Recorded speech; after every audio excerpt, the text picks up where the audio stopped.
Good evening. Good evening and welcome to the regular meeting of the Madera City Council and special meeting of Madera City Council as successor agency to the former Madera Development Agency. Today is Wednesday, January 17th, 2024. It is now 6 p.m. The Madera City Council meetings are open to the public. This meeting will also be available to the public viewing and participation through Zoom. Members of the public may also observe the live stream meeting on the city's website at www.madera.gov/live. Members of the public may comment on agenda items at the meeting or remotely through an electronic meeting via phone by dialing 669-900-6833, by entering ID number 815-9455-3057 hashtag. Comments will also be accepted via email at citycouncilpubliccomment@madera.gov or by regular mail at 205 West 4th Street, Madera, California, 93637. We now call this meeting to order. Alicia, would you please call the roll? Mayor Garcia? Here. Mayor Pro Tem Gallegos? Here. Councilmember Rodriguez? Here. Councilmember Montes? Here. Councilmember Evans? Here. Councilmember Mejia is absent, and Councilmember Villegas. Here. Thank you very much. Would you all please rise for the invocation led tonight by Pastor Chim Echeverria of the Remnant Church, followed by the Pledge of Allegiance by Councilmember Jose Rodriguez. Good evening, Mr. Mayor, Commissioners, and also great to have with us our Commander of Police Department, our Chief of Probation, and also our Fire Department Chief, and our amazing citizens of Madera. We're just going to bow our heads. Heavenly Father, we thank you, God, for your goodness and your grace and for your mercy, God. We ask you, Lord God, today, God, that your presence would not only be here, God, but also, God, that your wisdom, God, your knowledge and your understanding, God. We pray your blessing over this entire, God, meeting today, Lord. We pray over the entire agenda, Lord God, but also, Lord God, that you would lead us and that you would guide us, God. We want to thank you for our city, Lord God, and we pray for every single person in our city, God, and we thank you for all the entities that are here today, Lord. We give you all the glory, all the honor, and all the praise, and in the name of Jesus we pray. Amen. Amen. Remain standing. Ready? Salute. I pledge allegiance to the flag of the United States of America and to the republic for which it stands, one nation, under God, indivisible, with liberty and justice.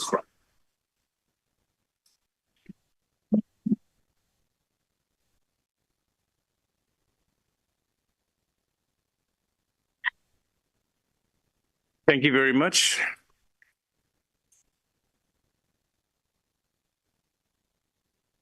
I'll ask staff are there any changes to the agenda? I will make note,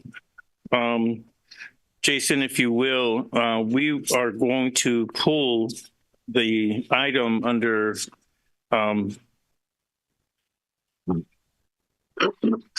closed session. The representation item, that would be G1 and G2. Are there any further comments or suggestions on changing the agenda or approve as it is? I'll make the motion to approve the agenda again with said corrections to the agenda. Second that. Okay. Motion to approve the agenda, removing those two items mentioned by Councilmember Rodriguez, second by Councilmember Montes. All those in favor say aye. Aye. Any opposed? The ayes have it. Thank you very much. We now move on to public comment. The first 15 minutes of the meeting are reserved for members of the public to address the council on items which are within the subject matter jurisdiction of the council. Speakers shall be limited to 3 minutes. Speakers will be asked but are not required to identify themselves and state the subject of their comments. If the subject is an item on the agenda, the mayor has the option of asking the speaker to hold a comment until that item is called. Comments on items listed as a public hearing on the agenda should be held until the hearing is opened. The council is prohibited by law from taking any action on matters discussed that are not on the agenda and no adverse conclusion should be drawn if the council does not respond to public comment at this time. Are there any members of the public wishing to speak under public comment? If so, please approach the podium. Sorry. You're fine. Let me just fix the microphone for you. Okay. Ready? Sorry, it's my first time, so I'm a little nervous. It's okay. Okay, so good evening. My name is Shanna Vasquez. I wanted to bring attention to the council that the issue of roosters being allowed to live in a residential residence. I'd like to ask the council this. How would you feel if you're being woken up every day at 4 o'clock in the morning? Do you guys like to sleep in? Because I know I do. I like to sleep past 4 o'clock in the morning. Well, anyways, why allow a crowing rooster to live a few feet away from your neighbors to go off at that time? This nuisance causes a lack of sleep, which leads to other serious health issues such as mood issues, lack of focus in workplace or school, and so on and so forth. For example, I have to go to sleep 3 hours early in anticipation of my neighbors' rooster going off at 4 in the morning. So that's 8 o'clock. I have to adjust my life based on my neighbor's choice to have a rooster. It's not really fair, as you can see, to others having that nuisance. Sorry, I'm a little nervous. Okay. There aren't any pros to having a rooster in a residential area. You can have chickens can lay eggs without a rooster. I've made multiple complaints to code enforcement, animal control, and it's just an endless circle, and it's unfortunate. Roosters were once banned here, but unfortunately were made legal. According to code enforcement and animal control, I moved to request the city revise the law to permanently ban roosters from residential areas. It is within your power to ensure there is peace within the city. Please use that power to prevent these nuisances in the future. Thank you. Thank you.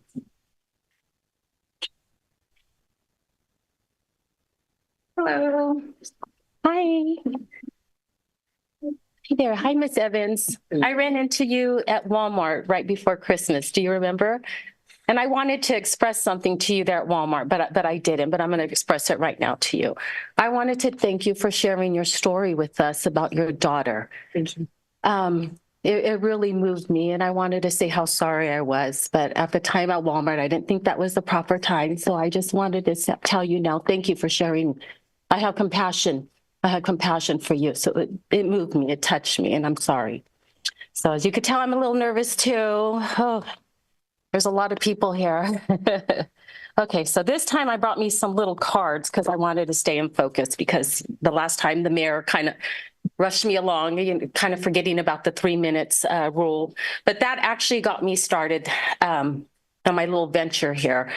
So I'm going to look at you, Mrs. Gallegos, because I've known you for a long time. So I'm going to go ahead and just, kind of look at you. And okay, so as the mayor kind of rushed me along on my 3 minutes, I remember looking back and thinking, wow, there's no one behind me. So if we get 15 minutes and, I'm cut off at 3 minutes, I didn't understand what the big deal was, but it did get me going. So come to find out that my beliefs, there's 5 in power. There's 5 in power in government. And starting maybe from the very top down, I believe it's the Constitution, it's a law, it's an act, it's a rule, and then there's regulations.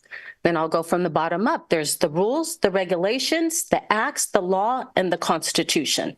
So thank you, Mayor, for the 3 minute kind of warning, because it did broaden my horizons and it got me going.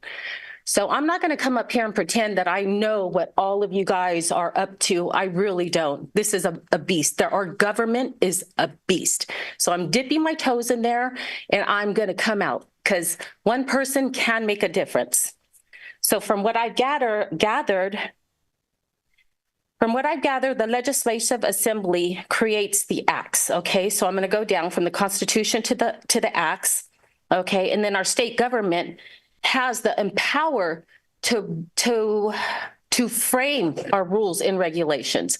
Okay, so I'm going to go ahead and just kind of leave it as there. I just wanted to kind of come up here, state a platform, and because what I'm going to come up here and do is I'm not going to talk about all this because I really don't have the knowledge of all this beast here.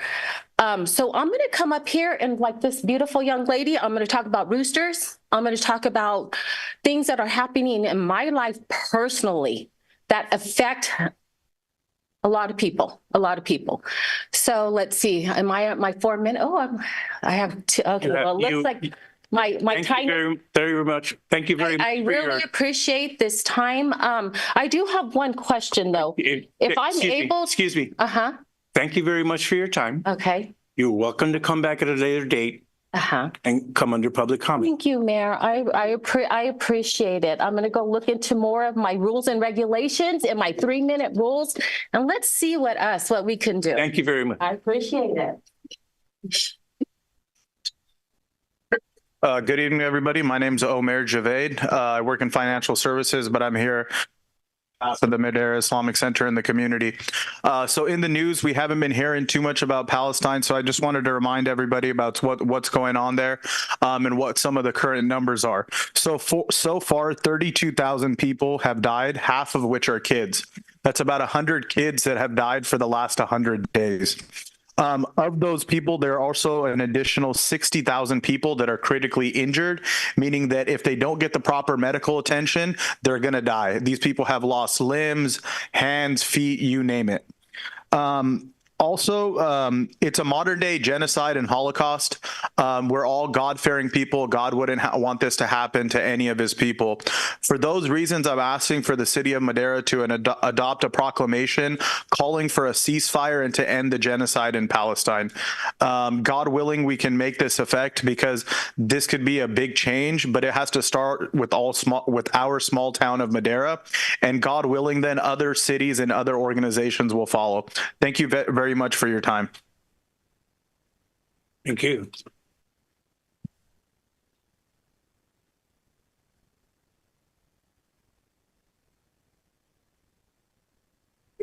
Hello, good night, everyone. I'm here today also to speak up on behalf of the minorities, of the oppressed people. I'm a Mexican immigrant citizen of the U.S. now, but I've faced many oppressions in my lifetime. But today I really want to highlight the people of Gaza, Palestine. Just last night, the last standing hospital in Gaza was being attacked before our eyes, before everyone in the world. The whole global world was watching. And if you don't know who I'm referring to, there's a journalist called Basan, and she was live streaming this. And so we can't be lied to anymore. And so what I really wanted to highlight tonight was that as a small city in California, you have the opportunity right now to stand on the right side of humanity. The largest city in California, a large city in California, many large cities in California have passed a resolution for a ceasefire, including San Francisco, Oakland. I'm sure you know all this. And so I'm urging you as a Poblana from Mexico to represent a lot of the people here in Madera and give them a voice and show them true leadership and show them that the city of Madera can also stand on the right side of humanity. Don't let these people, the people in Gaza, go unnoticed and unheard. How many of our people have lived unnoticed and unheard? Thank you for your time, and thank you for letting me speak my voice here tonight. Thank you.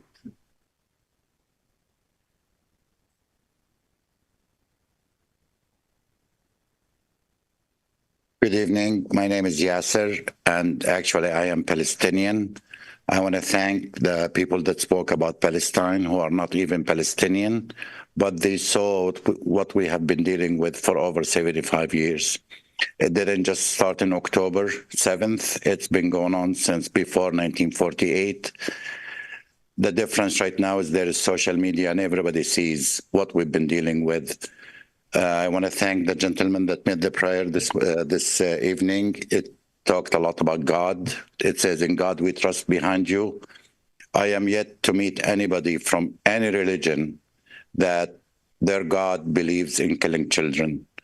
And for being God-fearing people, I'm asking you and I'm pleading with you to please stop the genocide. We've had enough. No children should be treated this way. No parent should write the children's name on their arms to identify who they are, not if they get killed, when they get killed. There is no reason for parents to put limbs of little children together to find out who that person is. So passing a resolution would mean a lot to the community. Liberty and justice for all. Let's give those Palestinians some justice. Thank you so much for your time. Thank you.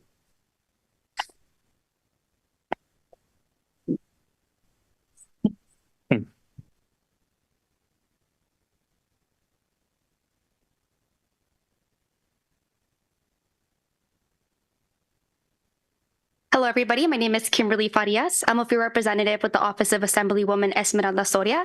And on behalf of the Assemblywoman and my colleagues, we want to wish you all a Happy New Year. And we hope that you're all doing well. So I'm just here to give a quick update on our office. So last year, our team had a successful year with the Assemblywoman securing millions of dollars for the district, getting 6 bills signed into law, holding over 500 meetings and attending over 100 events across the district, 14 cities in 3 counties. The Assemblywoman will also be serving on the Agriculture Committee this year to make sure that our Valley agriculture priorities are at the table in Sacramento. And we also want to let you all know that we have an office in Merced and also a satellite office in Fresno. We're open Monday through Friday, 9 to 5. And again, we're here for you all if you need any help or any constituents, if they have any EDD problems, DMV, state taxes, and licensing. And we're also happy to provide any support or any certificates if needed. Thank you all. We look forward to working with you and for you. So thank you. Thank you. Is there any further public comment? My name is Hyatt, and I'm from Yemen. I'm here to speak for Palestine, but just to add, Yemen is also being bombed by the US and UK for the sole purpose of speaking up for Gaza. They didn't kill anyone. They didn't do anything, and they've been bombed. But what I want to add is to what Brother Omer said about the 60,000 people that are in critical condition. Those people are needing medical treatment that is not available. So many children have had to have amputations without anesthesia, without any kind of pain medication. There's videos all over social media showing these children in extreme agony. Parents, like Yasser said, parents writing names on their children, on faces, on limbs, just to know or being able to identify their kids. There's videos of parents collecting their limbs into plastic bags and find an arm or a leg that has the name of their child. That is something that nobody should ever have to live through. And I don't understand why we're silent, why we have to keep doing this every week, every day, all the time. I don't understand how this is okay at any time. This is genocide, and yet we still stick to Israel has the right to defend itself. From who? Children? Women? Pregnant women? I don't understand how this is ever okay and how our country, the United States, is okay with this. That's all I have to say. Thank you. Is there any other public comment? Anyone else wishing to make public comment at this time? Alicia, do we have any written or video public comment? We have none, Mayor. Okay, thank you. We will now close public comment and we will move on to written communications. There are none tonight. We do have some presentations.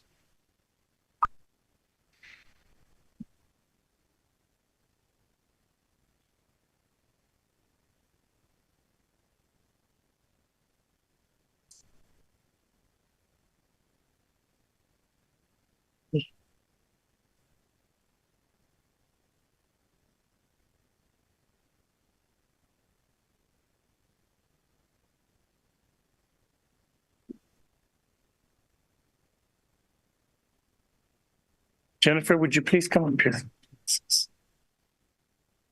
Brothers and sisters, this is Jennifer Coronado with CAPMC. Alicia, do we have Maddie on the line? Yes. She is. She's on the phone. Hello, Maddie. Maddie, would you like to introduce Jennifer? Hi, Maddie. Can you hear us? If you're there, I believe you could press *9 to speak.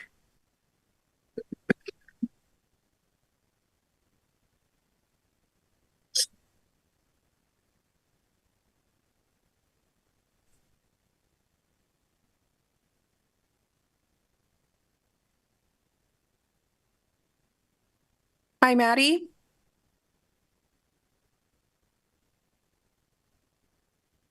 Can you hear me? Yes, we can hear you. Thank you. Thank you.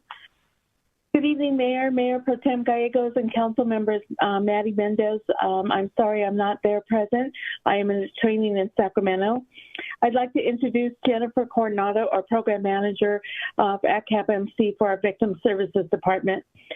I just would like to share, Mayor, that I really think the opportunity to receive the proclamation. It's very important. Human trafficking is a wide topic, but one of the things that we are very proud of is Olive and April Molina and the work that she does at Olive, but Jennifer and the work that she does with the victims, advocates supporting our victims. I hope that with this proclamation that you know that Madera County works together and with law enforcement, the DA's office, CAPMC, social services, we will be embarking on a multidisciplinary team to address commercial sexual exploitation of children. We will bring back more information, and I personally, with our work at CAPMC, will be looking for housing opportunities for our victims so they can remain in our community safe and be able to thrive. Jennifer? Thank you very much, Maddie. Jennifer, on behalf of the Madera City Council, we hereby present you with a CAPMC with the Human Trafficking Awareness and Prevention Month proclamation. Whereas human trafficking is a nationwide public health and civil rights crisis, victims and survivors are everywhere in society, with our community being no exception. And whereas the horrific crime is claiming millions of victims worldwide. Therefore, now be resolved that I, Santos Garcia, Mayor of the City of Madera, and on behalf of the Madera City Council, do hereby proclaim January 2024 as Human Trafficking Prevention and Awareness Month. Signed this 17th day of January, 2024. All right, thank you. Absolutely. Quickly. Yes, absolutely.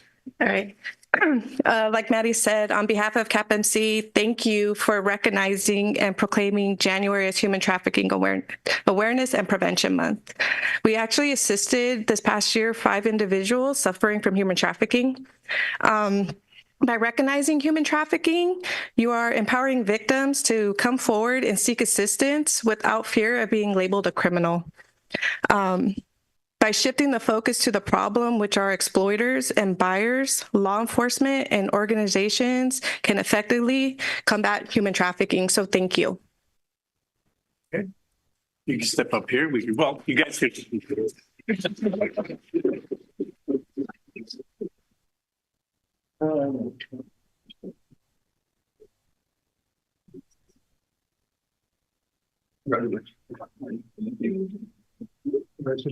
you.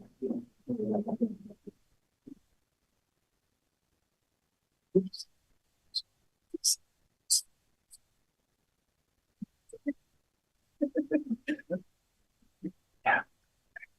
Thank you. Ready? 1, 2, 3. Thank you. Thank you. Thank you. We're going to do this again. We'll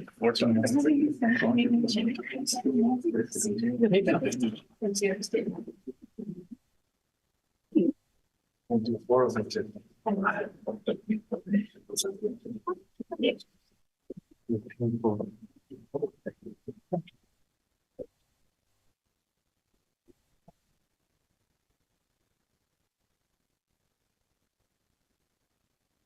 Mr. Foss, welcome. Welcome back to Madera City Hall. Thank you, Mayor. Hello, everybody. Nice seeing everybody again. Absolutely. And congratulations on becoming chief up there. Good to see you again, and come back and see us sometime. Yeah, everybody looks great. It's like I never left. It's good seeing you all.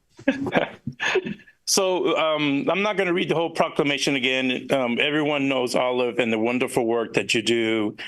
So basically, I'm just going to give you the time to speak, whatever you want to say. I'm not sure if April? Yeah, She's not here. I don't think she's here. I don't think she's here. So you got the floor. She's not there. She was supposed to be there, but she's actually helping a new client. So, and that's very important. But she had all the numbers for me. But I think I can get this figured out to the best of my ability. So, first of all, I want to say thank you. Olive was founded in 2015, and I've said it before. I'm going to say it again. It would not be the success that it is without the support of so many people in Madera. I've said it before. Vice Mayor, right? Vice Mayor Gallegos. She was one of my very early supporters in 2015. Mayor, I knew you and your family super huge supporters since we very first started. I consider myself a steward of it. I don't consider it something that we founded. I consider it something that was founded by the citizens of Madera. Right now, we still have 2 shelters going strong. I don't know the numbers. April is going to give me that today, but we help well over 40 girls or clients every year that come in or out of the shelter. I've been doing law enforcement for 20 years now, and I can very confidently say that human trafficking is one of the most horrendous things that is still in our country, and it's not shrinking, it's getting bigger. And I can't preach on it here. I don't have the time, and I wish I could, but I just want to say thank you for the support of everybody. I want to say thank you for the support of CAPMC, of Maddie. I know I'm forgetting some names because everybody has been so supportive of the organization since it started, but we're going to continue to try to help all the clients that do need help, and we're not going anywhere.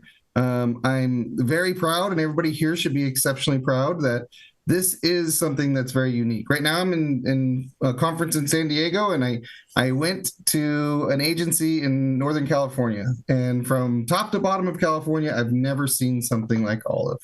And I think it's extremely unique, and the great community and the great people of Madera are what makes it possible. So thank you, everybody. And finally, I would just like to say I miss everybody so much. Arnaldo, thank you for all the opportunities you gave me. Wendy, thank you for always being so supportive. Everybody on the council, thank you. And I'm sorry that you're stuck with the Commander Arnold tonight, but Okay, time's up. Your 3 minutes are up. Could you all please join me in a round of applause for Chief Foss? And I don't know if you can see this, but what we'll do is we'll take a picture of the council and we'll Photoshop you in so that you will have something to hang on your wall. Perfect. Perfect. Thank you very much. Good luck on your trip. Thank you. Safe travels. Bye now.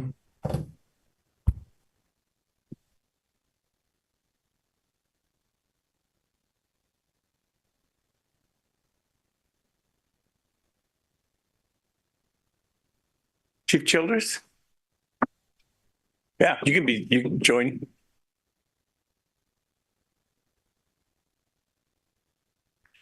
Oh, young man, how you doing? Good.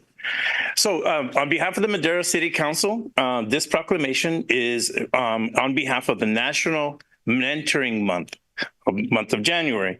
Whereas National Mentoring Month is an opportunity for communities to recognize and celebrate the efforts of organizations such as Big Brothers Big Sisters, BBS of America, for their dedication to the well-being of our youth.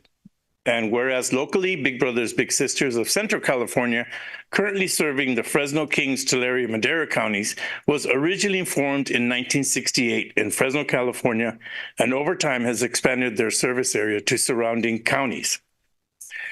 Now, be it therefore resolved that I, Santos Garcia, Mayor of the City of Madera, and on behalf of the entire City Council, do hereby proclaim January 2024 as National Mentoring Month.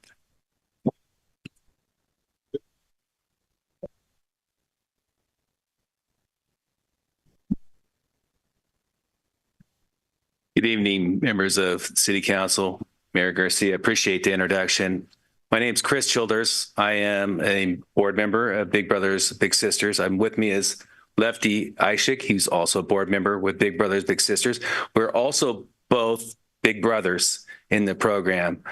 I also work full-time as a chief probation officer for the County of Madera, but I'm here on behalf of the board of directors and of the organization Big Brothers Big Sisters. So first and foremost, I do want to say thank you so much for considering and giving the proclamation to the Big Brothers Big Sisters of Central California. We serve over 4 counties in the Central California. In the Madera County alone, we have over 140 youth that are served with Big Brothers or Big Sisters. And we have a shortage that's desperately needed to have more Big Brothers, Big Sisters, and we need more mentors like we have already in place. So a little bit about the organization. It's been around forever. We are a presence in the Madera City, we're a presence in the county, we're a presence in all the counties in the central region. And we really appreciate the support, and we continue to put our efforts out there as mentors because mentoring is a powerful thing. And coming from the world of probation, I can tell you exactly where and how that ends up when you do have somebody standing in somebody's corner on the right-hand side next to somebody who doesn't have all the resources and doesn't have all the things that are in the tools and some of the guidance. So when I say we need mentors in this county. But first of all, thank you so much for letting us have this proclamation, sharing the light, and we appreciate it. Thank you so much.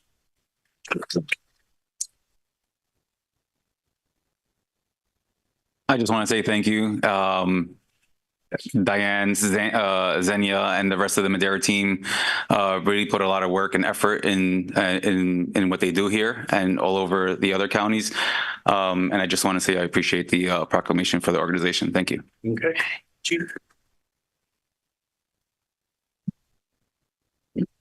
Service. Hold this up. Hold it toward the camera.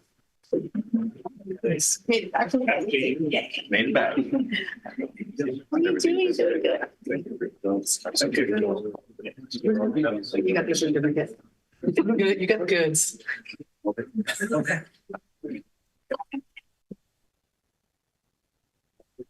Ready? 1, 2, 3. 1, 2, 3. Thank you. Thank you, guys. So much.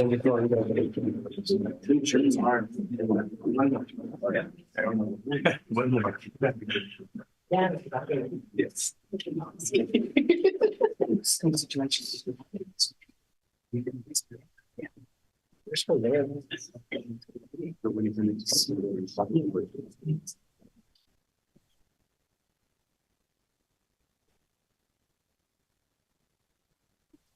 One more.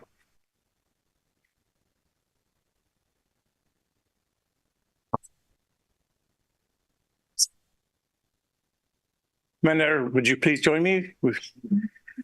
Is Claudia coming with you, or you going to come up here? Vente, ven. You can join. Yeah.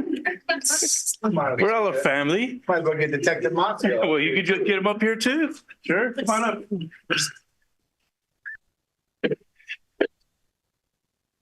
So thank you and welcome. Thank you for your service. On behalf of the Madera City Council, we proclaim this date National Law Enforcement Appreciation Day. Whereas National Law Enforcement Appreciation Day was founded in 2015 by Concerns of Police Survivors, COPS, to recognize officers across the country for the daily sacrifices they make for their communities. And whereas law enforcement officers play such an integral part in our society. They are the guardians of our way of life, and they deserve and support deserve our support. And therefore, be it resolved that I, Santos Garcia, Mayor of the City of Madera, on behalf of the entire City Council of Madera, do hereby proclaim January 9th, 2024 as National Law Enforcement Appreciation Day.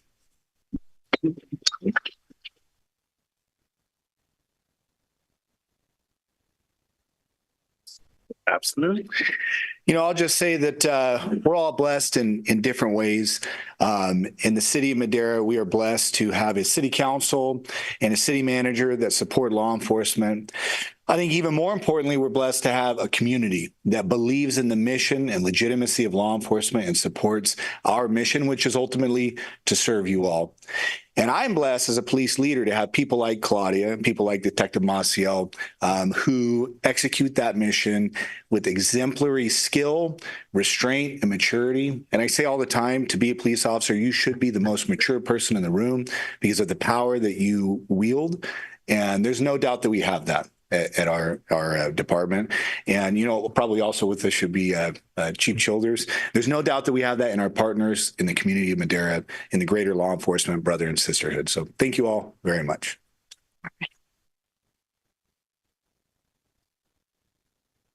You want to hop in another photo?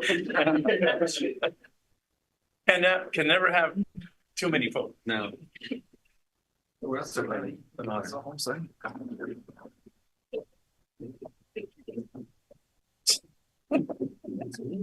you. Hello, how are you? Thank you. Again? All right, I combed my hair. How are you?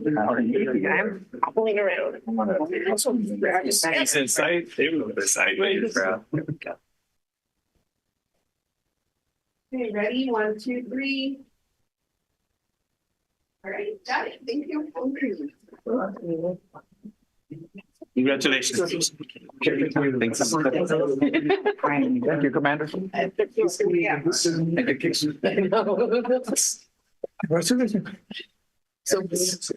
Absolutely. All right, all right.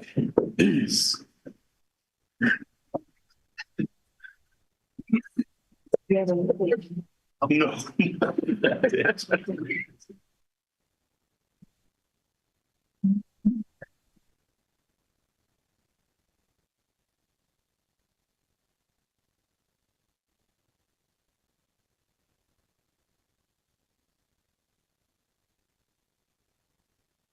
Congratulations again to everyone. Thank you very much. We will now move on to introductions. Arnoldo, do you have this item? Thank you very much, Mayor. I'm Arnoldo Rodriguez. And tonight, it is both my honor and my pleasure to introduce our newest department head who joined the city. He's been here for about a month now, Gary Price. We are extremely both happy and extremely fortunate that Gary decided to come out of retirement to join us. Prior to enjoying about a year of retirement, Gary was the chief architect for, I'll say IT, with the San Francisco Police Department. Gary was there for approximately 10 years, and prior to that, he spent a lot of time at different private companies, including Disney. Gary has just a wealth of knowledge when it comes to IT, specifically the police department. And when we interviewed Gary and the rest of the candidates, we knew instantly that Gary was a guy that we wanted to bring on. As the commander was saying, we have a great police department and a great organization. But I think with people like Gary, they can really take us to the next level. So we're very fortunate, and that Gary decided to join us. He currently lives in Clovis, so it's a very short commute. But we are tickled pink, and that Gary's here with us. We feel that we have a very strong IT team. We're very fortunate that we were able to hire Gary and 2 of his colleagues at around the same time. So when Gary came, he wasn't here by himself. So we do have a fully staffed IT department. And again, we are extremely happy that Gary's here. So Gary, if you'd like to say a couple of words. All right. Thank you, Arnaldo. Thank you to all of you. It's a pleasure to work here. And I'm a Valley kid. I grew up all up and down the 99. So this is my home, and I'm happy to be here. And hopefully we do some great things in IT. And like Arnaldo said, the team that I've been blessed with here, they're just amazing. So looking forward to rolling up our sleeves and getting all the IT work done for you. Thanks again it's a pleasure to work here. Thank you. Welcome aboard. Yeah. You left Disney for us? Oh, that's an honor. Thank you very much. We will now move on to workshops. Item A is our workshops. Item A1 is a utility billing schedule workshop. Mr. Lima. Let's see, where are you?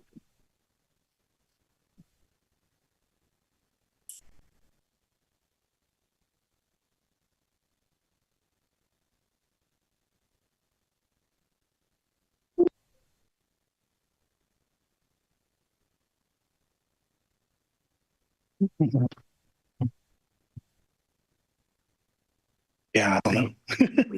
Yeah.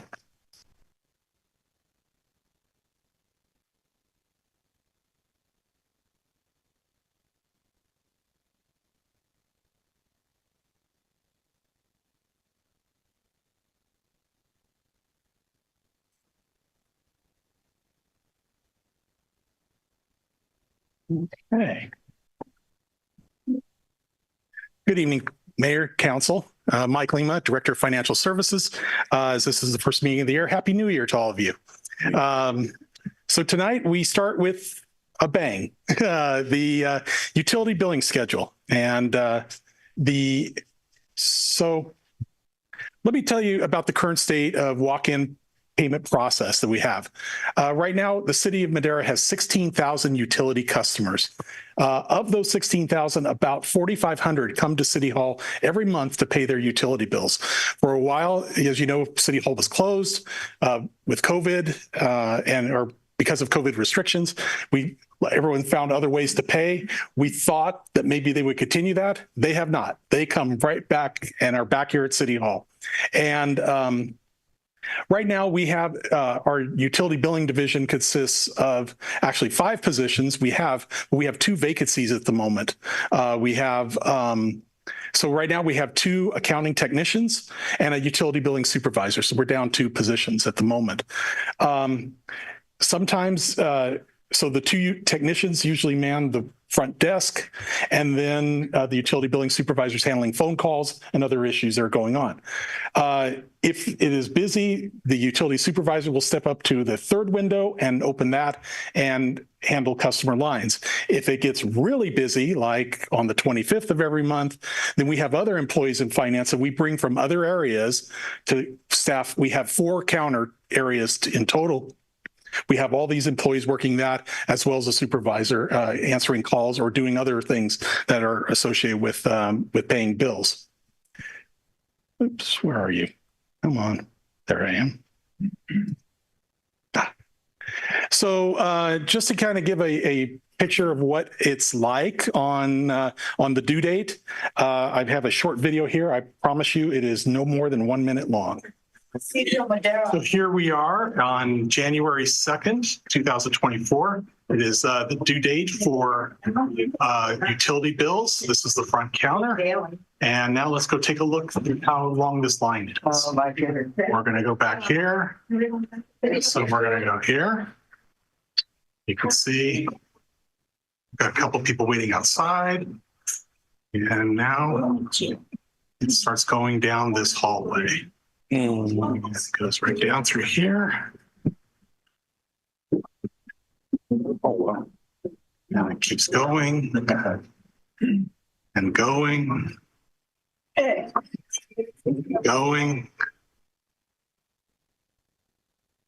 and going.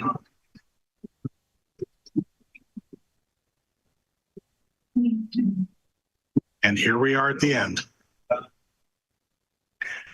So if any of you are familiar with City Hall, that's a pretty long way.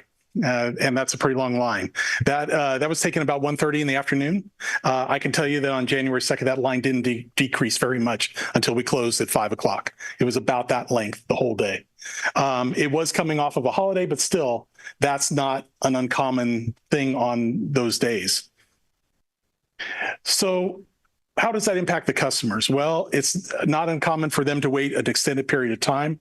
As you could tell, they're not happy being in line, having to wait that long, but that is a situation we're facing. Some calls do go unanswered on due dates because our customer service reps are assisting customers who are in the queue. And it just creates a stressful environment for both the customer as well as staff. Staff knows there's a big line out there. They want to get to addressing it, and they just cannot get to it. So we've looked at various options for dealing with it. And of course, the standard way is add more people or build more space. But both those cost a lot of money, and we don't have that. We don't have those solutions. But we think we found another solution that actually is cost neutral, that can it won't wipe out the lines, but it'll smooth them out. So we don't have that really long line once a month that we see there. So our proposal is to divide the city into 4 quadrants. And what we will do is assign billing and payment dates to each of those quadrants. So quadrant 1 will be due on the 7th, quadrant 2, the 14th, and et cetera. And I'll go through the list of them later in this presentation. We're going to bill customers according to to the date their address is assigned to a quadrant. So what you have in front of you, or what the presentation shows, is the city of Madera, and it is divided right now into 16 zones that have been used to assign routes for solid waste. So these are already in our system that the entire city is divided. It does not reflect school districts or school boundaries or council districts. These are for delivering utilities, and they've been in our system for a long time. So we went through and started mixing and matching and coming up with a way that we might be able to use this in order to figure out how we could get the lines a lot smoother. And what we did was we started monitoring our customers for 3 months, the traffic that was coming in, and we asked, where are you coming from? And we found out where our customers are coming from. Originally, when I brought up this idea, I was thinking we would just split the city along the Fresno River and along 99 and make it real easy. Our city manager said, I don't think that's where our customers are. And as usual, he was right. A chunk of our customers are coming here. The third biggest group is coming here from zone 16 down here in this part of town. The second biggest group of customers is coming from up here in zone 6. And the biggest group, zone 12, the southwest part of town. That's our biggest group by a lot, as you're going to see in these numbers. Zone 12, out of 45, almost 4,600 total customers, a little over 1,000 were from zone 12 by themselves, a quarter of our group. The next biggest group, as I mentioned, was zone 6, 644. So a lot smaller than what zone 12 is. Zone 12 really drives the customer traffic here at City Hall. So then we started mixing and matching and coming up with different ones. And there are literally hundreds of combinations you could come up with. But we had one big rule that when we were putting this together, and we wanted to keep the zones contiguous, geographically contiguous. We didn't want to have, zone 6 and zone 11 together. We wanted it to be in one group throughout the city. So as we started doing that, we came up with 6 various options, and I'll kind of walk through them right now. This is option 1. It kind of keeps it in blocks in the city. So you have the whole northern part of town in one group. You have the whole southern part of town in another group, with the middle of town split into 2 groups. This does a nice job, but it has a big discrepancy between the blue and the red. There's almost about a 370 customer gap between the 2, and we wanted to try to get them as close as possible. Option 2, you can see, kind of shifts things around a little bit. It takes away that full northern zone and kind of shoves all the red into the very northeast corner of town. Still keeping the yellow in the upper part of town. The green stays very much in the middle and spans the entire length of the city, and the blue doesn't change much. Again, very easy to visualize, but you still have that gap. This time it moves it from the red up to the yellow. You still have 1,300 customers in the blue and only 941 in the red. So you got about a 400-person gap. That is still a little big for us. So now we do option 3. Option 3 takes the northern and the western part of town, one big block. It takes zone 11 out of the blue and moves and replaces it with zone 10, keeping that the south east portion of town pretty much intact, and the red zone just kind of stays with zone 6 with a little bit along the river on the north side of the river there. This gets it a lot closer. You can see that we're still, now everyone is about 1,000 walk-in customers, but the difference is that we still have about a 200-person gap between the blue and the red. So we thought, can we refine it even more? So option 4 is another version to refine it a little more. This one takes the whole west side of the town almost and makes it one zone. You can see that the green kind of spills over 99 and picks up zone 10, and the yellow spills over 99 the other way and gets into zone 7. The northeast part of town stays pretty much intact, and zone 12 now gets a new dancing partner. They get zone 15 on the other side of 99. This gets it real close to just about even. But still there's a gap there of about 200 between the green and the red. So we tried another one. This is option 5. Option 5 restores that whole northern part of town as one big block. Now the red comes across the middle and takes up the southwestern part of town. You got zone 12 and zone 10 that are together, and then that southeastern part stays pretty much the same. This gets it pretty close. Again, you now have about a 230-person gap there, but it gets it pretty close. And then because I'm stubborn, I said, no, let's split it, divide 99 and the river, and let's see what happens.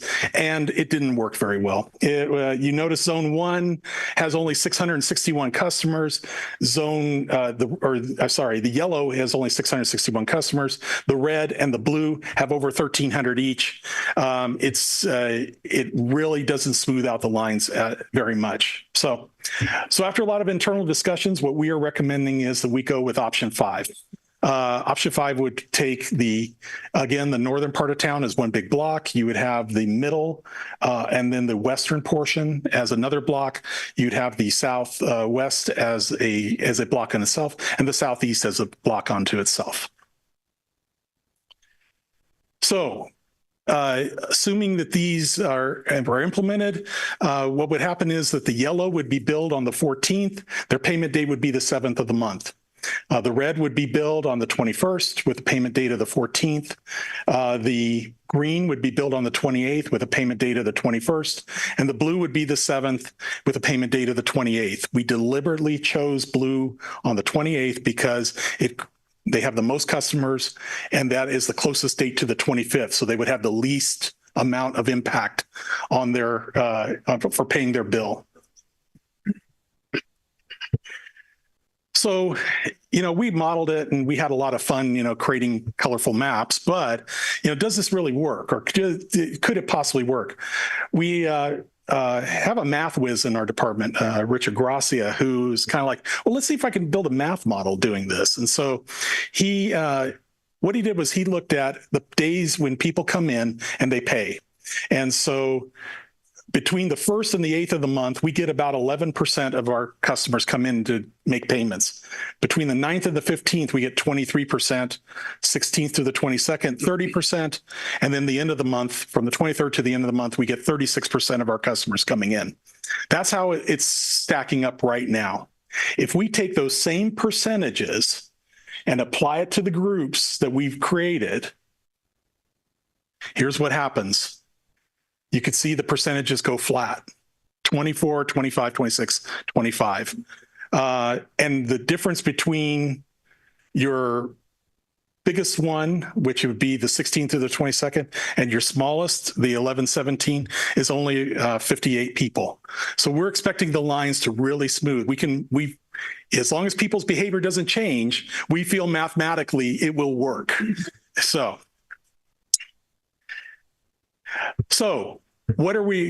when do we start this? When does it come out? What do we plan to do? Well, you don't do this by saying we're going to start Monday. We're not. Okay. We understand that this is a pretty big change in people's lives. So with that, we've kind of targeted May and June as maybe the months that we start this, but we're really going to kind of evaluate where we're at and the feedback that we're getting before we really commit to a final date on it. But generally speaking, May, June is what we're looking at, that kind of time frame. We are going to do a lot of outreach. We plan to put stories in the local newspaper. We plan to use social media, our city website. We're going to insert these schedules into our bills, the utility bills that go out, try to get the message out. Hey, your payment date is changing. Please note this. But I don't think that any of us are under any illusion. We know we will still get people who will be upset. There will be people who will come in and say, I didn't know. We will work with them. We will try to accommodate them, but we know it's going to happen, and we will be ready for them when it does. There is one action that you folks will all need to take. The city's municipal code under section 8-7.08D says a payment is considered delinquent on the 25th of each month. So it actually pretty much puts a de facto due date in the municipal code. So we will be coming back next month with a proposed ordinance change that will move the delinquent date from the 25th of the month to the multiple dates that I mentioned in this presentation. Okay. That is my presentation for tonight. I am available to answer any questions you may have on this. Thank you, Michael. Do we have any members of the public wishing to ask questions or comment on the billing? Step right up. Hello. It doesn't matter what zone I'm in. I can barely afford my water bill as it is. So I'd like to know, is there any, do we go to you if we want to find out what is going on with our water bill? Because I know a lot of my neighbors, we have really seen an increase in our bill. And so I see on here that you've kind of outlined it, like the different media kind of that you sorry if I'm getting a little. I'd like to know, is there any way that we can find out, why is our water bill getting up so high? What is going on here? So, I mean, do you have a card maybe I can get, or are you able to answer right now? Yes. What is going on? Like I said, I can barely afford. I understand these zones and all these proper, formats that you're going through. But I mean, like I said, I'd really like to know more about the water bill. So yes, why don't we meet after the meeting or shortly after this, and I can get your information and address your situation specifically. But I will remind you that there were water rate increases that were adopted about a year and a half ago or so. And so the water rate is scheduled to go up every year for the next few years. So the rates are increasing. And that may be part of the reason, but I would need to look at your bill and take a look at it to see the specific reasons why. So let's get together, but do know that in general, water bills are increasing here at the city. Thank you, Michael. Are there any other comments regarding the billing cycles? Alicia, do we have any members of the public on Zoom or in written form? We have none, Mayor. Thank you very much. We will now close public comment on this issue. I'll bring it back to my colleagues. Mr. Rodriguez, you had someone. Councilmember Montes. Yeah, thanks, Mike, for the presentation. No. guys speaking to the mic. Mike can hear me. Yeah. So thank you for the presentation. Giving me flashbacks of I used to be sent out to the line when I worked there to tell people they could not get in line anymore after a certain, and that really thrilled people. So I'm glad we're doing something to address that. But I have a couple questions though. So do we still do manual noticing and shutoffs for delinquencies? Yes, we still do that. Okay, so that does really, being contiguous does really help. And then the other question I had is anticipated growth.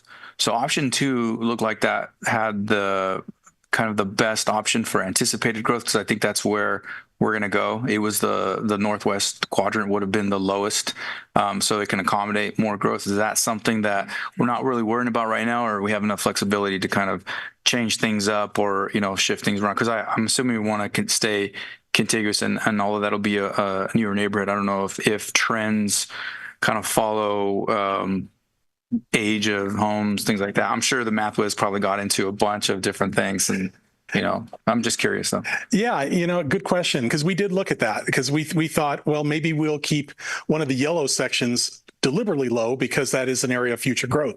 But what we're finding is the folks that are living in the northwest part of town, they are paying through other means, either online, they're paying through the mail, they're paying through other ways. And you really see that in that option 6, where it's pretty much isolated there in that northwest quarter of the city. And it had only like 600 people that came through.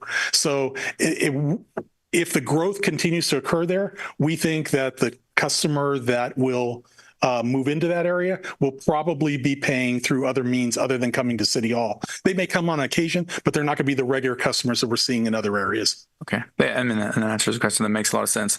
One last thing, there's going to be somewhat of a grace period. What do you anticipate that being? I mean, you're going to know that you're late after your first I'm assuming we're going to send notifications that, hey, you didn't pay your bill after we do blitz or, you know, public outreach. What are you anticipating that grace period is going to be? You know, right now, I don't think we have come up with a specific time frame. I know we will work with people to address that when and if those issues come up.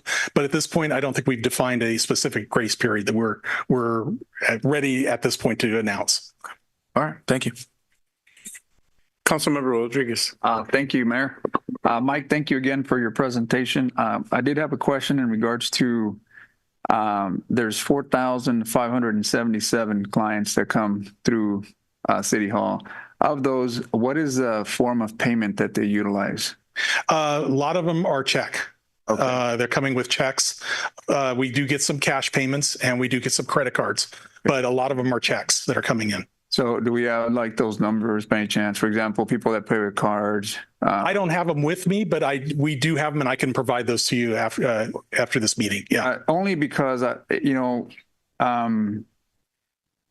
I see technology advancing as fast as it is, digital payments and what have you, I think we're trying to create a behavior that may be antiquated instead of moving forward to something that kind of meets and is consistent with future technology, digital, Zelle, Venmo, Cash App, and I'm not sure, and if on our billing, we have some type of QR code or something to help technicians, helping them say, hey, you can now pay this through the kiosk that we have maybe out in the lobby, make it easier to ease on the lines and what have you. So I think that's why those numbers are important. I'm not sure if that's what you have, people coming in, I just want to make my payment because this is what I know is the easiest way to come to City Hall and say, I know it's going to be made.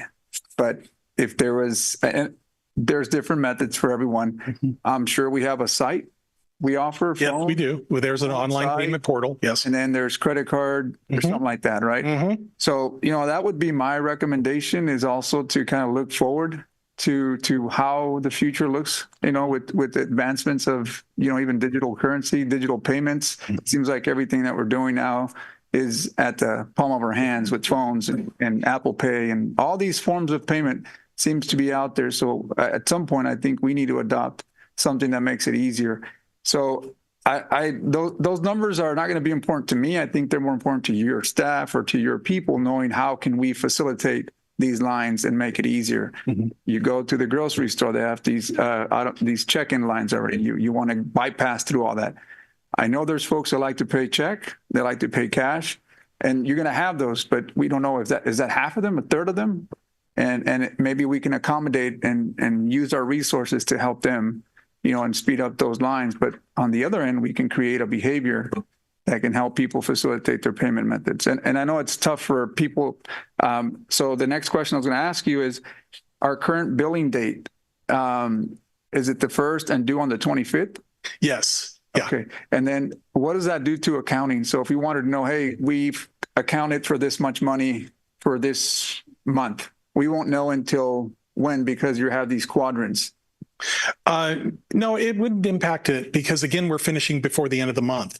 Everything will be due by the 28th as opposed to the 25th. Got it. So it won't affect the accounting side of it. We'll still be able to do monthly accounting. It's just payments, and by the end, the 28th will be in the last day. Is that That's right. Okay. Yeah. All right.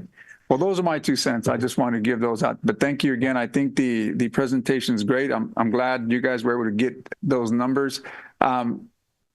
Just don't know if those numbers correlate with the people. So these people come on this date. Therefore, we can, add these to this quadrant. That's not the case, right? We're just throwing numbers based on what we see throughout the whole month. Is that right? We did 3 months of data. We used 3 months. And what we did was we found out where the addresses of all those individuals were. And then we said, okay, you're coming from these different zones. Now we're going to group those zones together into quadrants. Got it. So yeah, we did do some analysis as to where they're coming from and whether they're showing up here at City Hall or not. Got it. Thank you, Michael. And just to your point, just real quick, we do know how many people are coming here, about the percentages. We had about 4,500, as I showed. We have 16,000 accounts. So you've got almost 70% coming here, or not coming here. They're paying through other means. It's the 25% roughly that are coming here to make the payments. And then we have to staff up for that 25%. But the bottom line is the 25% has become bigger than our capacity to handle it. And this is a way to address that. Yeah. And it's the 25% that, if we can break that down to figure out what their payment methods are, I think would help as well. Yeah. Thank you. Okay. Bitcoin. No, cash. Councilwoman Evans. Yes, I just wanted to ask, and thank you for your presentation as well. And I really like it when you speak because I can really understand. Oh, thank you. It's true. It's true. So now the ratio of seniors,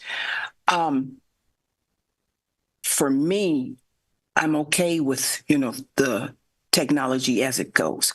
But there are some seniors that are still falling back into the old ratio of possibly the checks or even the cash. So when coming there, if they're asking to pay that way, you guys will still be okay with doing that, correct? Oh, absolutely. Yeah, this is just a way to minimize that long line once a month. They can come and pay by cash. They can come and pay by credit card. They could bring cash in. We'll still take it. It's just a way to reduce that line so that they're not sitting there waiting for a half hour or so trying to get to the counter. That's all it is. It doesn't change the payment methods at all. Okay, so do you have more seniors coming in to pay in person versus the youth that are coming in to pay? No, and if I don't know, on the video, you kind of see it's a mix of everyone. Yeah, it really is. We had some seniors in the line. But we had some families that you might have seen as well. We do get a broad cross-section of Madera citizens coming in to pay. And I can't speak to their circumstances as to why, but I can tell you that we do get a broad cross-section. Okay. All right. Very good. Thank you. Councilmember Villegas. Thank you, Mayor. I just wanted to say we have another options like direct payment to the account of the customers. We have that available? Yes, we could sign up for what's called ACH, which is a direct withdrawal. You could sign up and it will just take the money right out of your account every month. Yes. Yeah. We do have the electronic payment options as well. Yeah. I think at this point we should offer all the options for the customers and whatever the customer wanted. That's what we're going. by that, right? So Yeah, I agree. And I'm sorry if I didn't communicate this effectively. We're not taking away any options from anyone. We are letting, if they want to pay cash, they can come here and pay cash. If they want to pay through online, they can still do it. We're not taking away anything. What we're trying to do is just get that line shorter so they don't have to wait as long. yeah. And that's really what we're focusing on here. Oh, okay. Thank you. Thank you for your presentation. Councilmember Rodriguez. On that, Mike, is there any of those payment methods that become cost prohibitive for people? For example, if I pay through the phone, I'm being charged $5 or $10. If I'm being paid through a credit card, I'm being charged this much money. So that I'm not saying that drives people, but I know that if I was going to use money from an ATM and my bank is down the street, I'd rather form a line in the bank than pay $3 to that ATM. Now that's me thinking, and there may be a lot of people like me out there. I pinch. I don't like to pay these fees, but are these payment methods, do they have these costs that may be prohibitive for people? Yes, they do. The payment method, if you use the city's payment portal, there is a fee. I believe it's about $3 to make that payment. That being said, there are other ways to do it. I hope I'm not talking out of turn, but personally speaking for me, I set it up through my bank, not go through the city website. Not that I don't like the city website, but I use it. But I use my bank, and there's no fee charged to it that way. So there are ways to not pay that fee, but we do offer that. And could that influence people's behavior? Absolutely, it could. I recognize that. I'd be in that line for $5. I probably would be in that line. Yeah. But I'm just, this is me again. But again, is that the only method that allows you without paying cash check that it doesn't cost you money? Is it the ACH only? Yes, right. Because there is a payment processing fee that we are charged by the payment processors, and we pass that along to the customers. Okay. And so, so if they come in by check, they would not pay that extra fee. But if they pay online, they would. Okay. Well, it's good to know, because I don't know if any of these other digital formats allow for payment like that, or the city may have something that can partner up with and hopefully not become so cost prohibitive for people to make those payments. So I'm going to go back to my Fresno experience. For a long time, Fresno ate those fees, and they did not distribute them to or have the people making the payments also pay those fees. It got up to $2 million a year in processing fees. And what that basically does is the people who are not using the service are subsidizing the ones that are, because everyone is picking up that cost. That cost has to be picked up somewhere, and either the city's paying it or each person individually using it is. And so as a result, the city of Fresno did go to, you're going to pay each individual user. If you use that service, you will pay itself in order to keep rates stable for everyone across the board. So it's a trade-off. It's a policy decision. But right now the policy is that we will pass that along to our customers that utilize that service. Awesome. Thank you. Mm-hmm. Thank you. Mayor Pro Tem Gallegos. Thank you, Mayor Garcia. Thank you for the presentation, Mike. I understand it completely. Just a couple more options to clarify that if you take it out of your bank account to deposit, there is no fee. Mm-hmm. And the reason that there is the fee, because I've had a lot of residents say, why am I paying for a fee? Because it goes into a clearinghouse, mm-hmm. and that's the fee that's paid to give the city a one-time payment from all the checks that come through. Mm-hmm. We also have a drive-through little box that you can also put it in where you don't have to pay for a stamp or wait in line, mm-hmm. or pay a fee. So we've given our citizens several options, mm-hmm. to make it so much easier for them. So I thank you for that. Mm-hmm. That's all, Mayor. Thank you. Okay. So we'll be looking at an ordinance at a later date. Yeah, we plan to come back next month with the ordinance that would codify the schedule that I just outlined. Thank you very much. Okay. Thank you. We will now move on to item A2. Transit workshop. Again, Mr. Lima, or is this you're going to hand off? Okay. I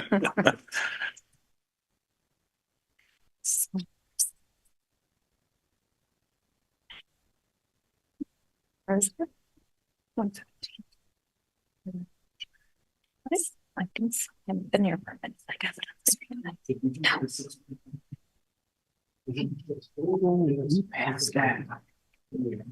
Yes, Mayor, I'm so sorry if I could interrupt. We're technically required to go to the districting item after we finished the prior one that Mike was doing. So we need to, at this point, jump to the 6:45. That would be item C9. C2. C2, so sorry. And then once we're done with C2, we can come back to transit. I apologize for that, but we'll come back to that in a moment.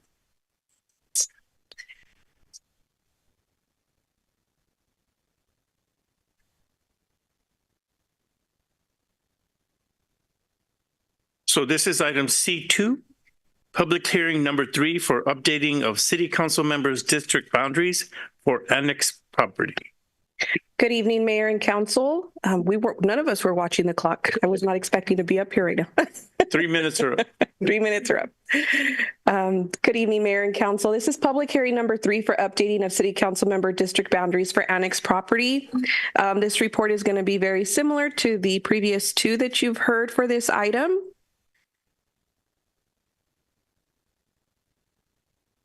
To provide a summary, this is to provide information on the districting process for properties annexed into the city and the permissible criteria to be considered to modify district boundaries, and to conduct a public hearing to receive public input on district boundaries to account for property annexed to the city. To provide some background, there's been significant annexation, including the villages at Almond Grove, has occurred since the adoption of the current boundary maps. Excuse me. Despite being within the city, the annexed area is not currently within any council district. The lack of district assignment necessitates a modification of the council district boundary maps. Tonight is the 3rd public hearing held to invite public input regarding the city's proposed modifications to the voting districts after the draft maps are drawn. You'll see here, this is the this is the city council boundaries. And in the top left corner, the red shaded area, that's the proposed area proposed for District 1. That's the villages at Almond Grove.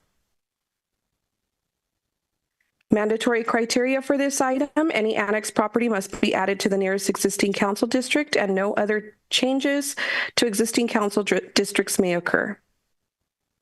Tonight's recommendation is to receive a report from staff on the redistricting process and permissible criteria to be considered to redraw district boundaries, and to conduct a public hearing to receive public input on district boundaries. And that's the presentation this evening, Mayor. Thank you. We will now open the public hearing. Do we have any members of the public wishing to speak on this item?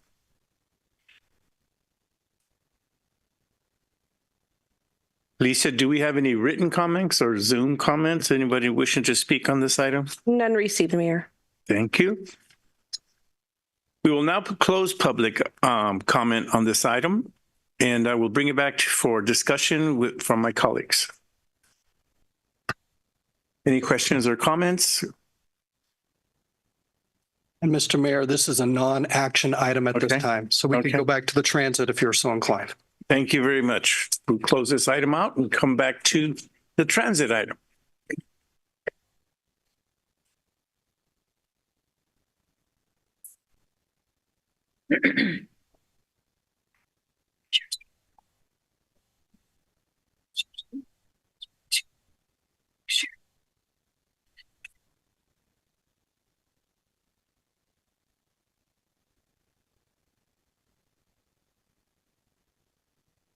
Okay, good evening, Mayor, Council.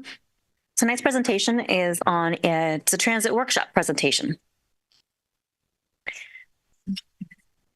Hold on. There it is. Okay. Our existing transit system consists of 4 routes in the fixed route system. Madera Metro consists of 18 bus fleet, 12 of which are assigned to fixed route. The other 6 are assigned to dial-a-ride. 2 vans are designated for ADA paratransit customers. Currently, we do not charge for fixed route customers. There is, however, a $3 fixed fee for dial-a-ride customers between the ages 18 and 59. The term with MV Inc., our transit operators, is set to sunset on June 30th, 2025. This slide takes a look at ridership or passenger count trends over the last few years. So the 2020 passenger count numbers, that's kind of more of a pre-pandemic number. We can see that over the subsequent years, fixed route is slowly reaching those pre-pandemic levels. The slow's been relatively slow, but it is inclining. It is increasing. We see the same trend for dial-a-ride. However, if you notice the passenger counts between the 2022 program year and the 2023 program year, the dial-a-ride increased pretty much, the dial-a-ride passenger counts pretty much doubled. In large part, that's due to college students accessing the campus for free, utilizing that system. We do, in addition to college students, though, we do receive quite a bit of dial-a-ride reservation requests on a monthly basis. This slide is referencing other ridership trends in other communities. We can see the Fresno Facts ridership trends and what those have looked like since 2020. In 2020, Fresno Facts reports over 9 million passengers. That is already an 8% decrease from where their 2019 passenger counts were at. We can see that post-COVID, those passenger counts continue to decline, with a sharp decrease of 38% in 2021, and then the beginning of a bounce back in 2022 with an increase of 19%. In 2009, for reference, Fresno Facts reported over 18 million passengers. We also looked at BART ridership over the past few years. Again, beginning in 2020, BART was already beginning to see a decline in their passenger count, with a decrease of 30% from their 2019 reported passenger counts. We see that decline continue in 2021 with an 80% decrease in passenger counts. Then, similar to Fresno Facts, we begin to see an upward trend in passenger counts, with the 2021 passenger count number doubling with a 53% increase, and that increase continuing in 2023 with a 25% increase. Also note that in 2015, BART reported over 135 million passengers. So factors influencing public transit ridership levels include different options for passengers. Rideshare options such as Uber and Lyft have really become to dominate. An increase in telework, people aren't commuting as much. And also costs. Fares have increased in many jurisdictions. With passenger counts decreasing, jurisdictions are having to recoup costs by increasing fares. But it's counterintuitive because people aren't utilizing it, so it's posed a challenge for lots of different jurisdictions. Locally, for Madera, we've seen the upward tick of dial-a-ride users increasing for the same kind of along the same lines as ridership share services. People are opting to pay a little bit for the convenience of a demand response type service. So evolving trends, as I mentioned, riders are electing transit modes that are more efficient and cost effective. The riders expect greater efficiency with technology, and they're demanding up-to-date information. Public transit sustainability is at a pivotal point. Public transit agencies must consider how to persuade riders to actively utilize the public transit system. Microtransit is an example of a public transit option that can offer integration with the larger public transportation system. It is technology-enabled shared transportation. It can integrate with fixed route systems. It is an on-demand transportation system. The types of vehicles may range from cars, vans, or buses. The main goal is to expand transit services in an efficient, cost-effective, and climate and an environmentally friendly manner. Here are some examples of nearby local microtransit examples. Merced Regional Transit System launched the microbus in 3 zones: Dos Palos, Los Baños, and Castin. Huron expanded their Green Daitero rideshare program by going from 2 electric vehicles to 10 electric vehicles. Porterville launched Transport utilizing the Uber app. This system provides on-demand and curb-to-curb shuttle service at a fixed fee. And last month, the city of Visalia authorized a 3-year microtransit pilot project by partnering with the Tulare County Regional Transit Agency and VIA, who is a microtransit provider.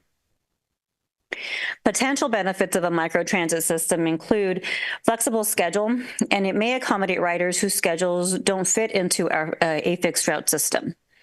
It may also increase collaboration with our pre-K and K-12 education system that could lead to pre-K enrollment increasing, as well as a decrease in truancy. It may also destigmatize public transit, and it may also increase efficiency, or the increased efficiency may also provide an overall more pleasurable experience for the rider, which again leads to the sustainability of public transit in our community. This slide depicts Madera Metro transit costs over the past few years. Overall, we see an increase in transit expenses beginning with program year 2019. The chart demonstrates the revenue sources that cover those costs. They are mainly covered through federal funding, as you can see. Costs that aren't paid for by federal funding are paid for through state and local funding sources. So fiscal sustainability includes different funding sources. The city has $412,000 in outstanding federal transit administration funding that needs to be repurposed. This is due to remaining balance after project completion and bus procurement being reevaluated. There's also a total of over $11 million in FTA funds available for drawdown. In FTA 5307 funds, we have over $11 million. In an FTA 5339 funds, we have just over $450,000. In CMAQ, the Congestion Mitigation Air Quality Improvement Funds, the city has available for fleet and charging over $500,000 as well. In our LC Top program funding, we have allocated over $320,000 to intelligence and technology. The state's Energy Efficiency and Conservation Block Grant allocated over $124,000 to the city. These funds can also be used for an electric vehicle or equipment purchase. This application will be presented to council next month.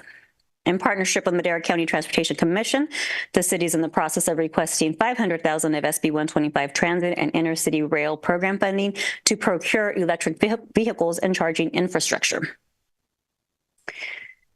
This chart is a recap of the different funding sources I just went through. All in all, we can see that the total funds available are over $13 million. So next step, staff is planning to begin the process of developing a proposed microtransit public transit system. These steps will include asking grant awarding agencies permission to repurpose the grant balances. We will also need to collaborate with Madera County Transportation Commission to update the Federal Transportation Improvement Program with appropriate funding allocations and uses. We would also need to perform a feasibility and cost-benefit analysis study.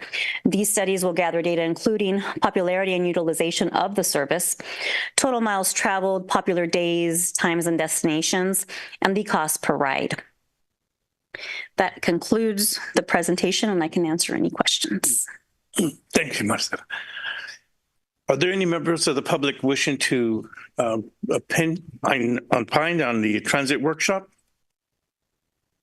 Alicia, do we have any members of the public on Zoom or in written form that would like to ask a question? We have none, Mayor. Thank you. I'll close public comment, bring it back to my colleagues. Do you have any questions or comments regarding transit? Councilmember Rodriguez. Thank you, Mayor. Thank you, Marcela, for your presentation. On that last slide with the $13.3 million, is that what we're going to try to repurpose or go back to some of the agencies to allow us to draw down those funds for like a micro business? Is that what you're referring to? So some of those funds are already are allocated, like I said, to information technology. The ones that are repurposed, that for sure need to be repurposed, could be the over $400,000 in federal funds. And then we do have over $11 million in federal funds that we can also go back and ask for repurposing of those funds. Those are the ones that we have more flexibility in terms of repurposing. So close to 11.5, maybe more. It's more. It's pushing 12 million. Okay. And with that, just in ballpark, how long does it take for us to draw down that? I mean, if we were to allow for free public transportation, how long does that would we draw down all that money? So we would submit an application depending on what we project, the expenses to be. So we can draw down, if I'm understanding your question, are you asking how what's the expense every year for public transportation maybe? And that way we can figure out how much so money. It's hovering over 2.4 million. Okay. Right now. So that wouldn't be more than maybe 6 years, maybe at the most. Yeah. Okay. And granted, we do anticipate some increased costs moving forward because of the requirements of electric buses and the corresponding infrastructure. Microtransit is an alternative to the need to purchase buses and still fulfill the requirement of electric vehicles. Got it. And, and just for me to clarify, when you say micro transit, can you, I want to visualize that. What does that look like? And I know you mentioned 2 different sources. You said Merced County, and then you have something through Huron. And I think I understand Hurons is they're more of a Lyft type of Uber, right? Is that more of a It can be. The nice part, there's lots of features of microtransit. It can really be what is applicable to our community. So it can work it kind of in cahoots, if you will, with our fixed routes. So it can pick a rider up at Walmart, for example, and maybe that person wants to just go to Oriental Rural and take the fixed route bus there and go somewhere else, in the community. It can go door to door, curb to curb. It can have a feature such as virtual stops, whereas through an app, users could see basically a stop, right? But in our community, we wouldn't see anything, but users would. They show up to the stop, and then there's a van or something shows up and picks up whoever is waiting there at the stop. So microtransit offers a variety of different options for the community. That's why we felt that next step's most reasonable next step would be to perform some type of utilization study, cost benefit analysis to see what do Madera users, what is in the best interest of the community, of the riders who are currently accessing public transit. Thank you. Seeing the numbers, especially for like after post-pandemic, you notice that dollar ride gained a lot, but that also has to do with the fact that all those services are free, right? To college students, yes, but not to the other portions of the community. Given that option, I think people would select by far, instead of a fixed route, a curb to curb or something like a Lyft or Uber. So, I appreciate that we're starting to reevaluate the way our transportation system works here. And I would be in favor of us reevaluating, assessing, and maybe coming back with some type of micro transit that has different components to allow flexibility for transportation.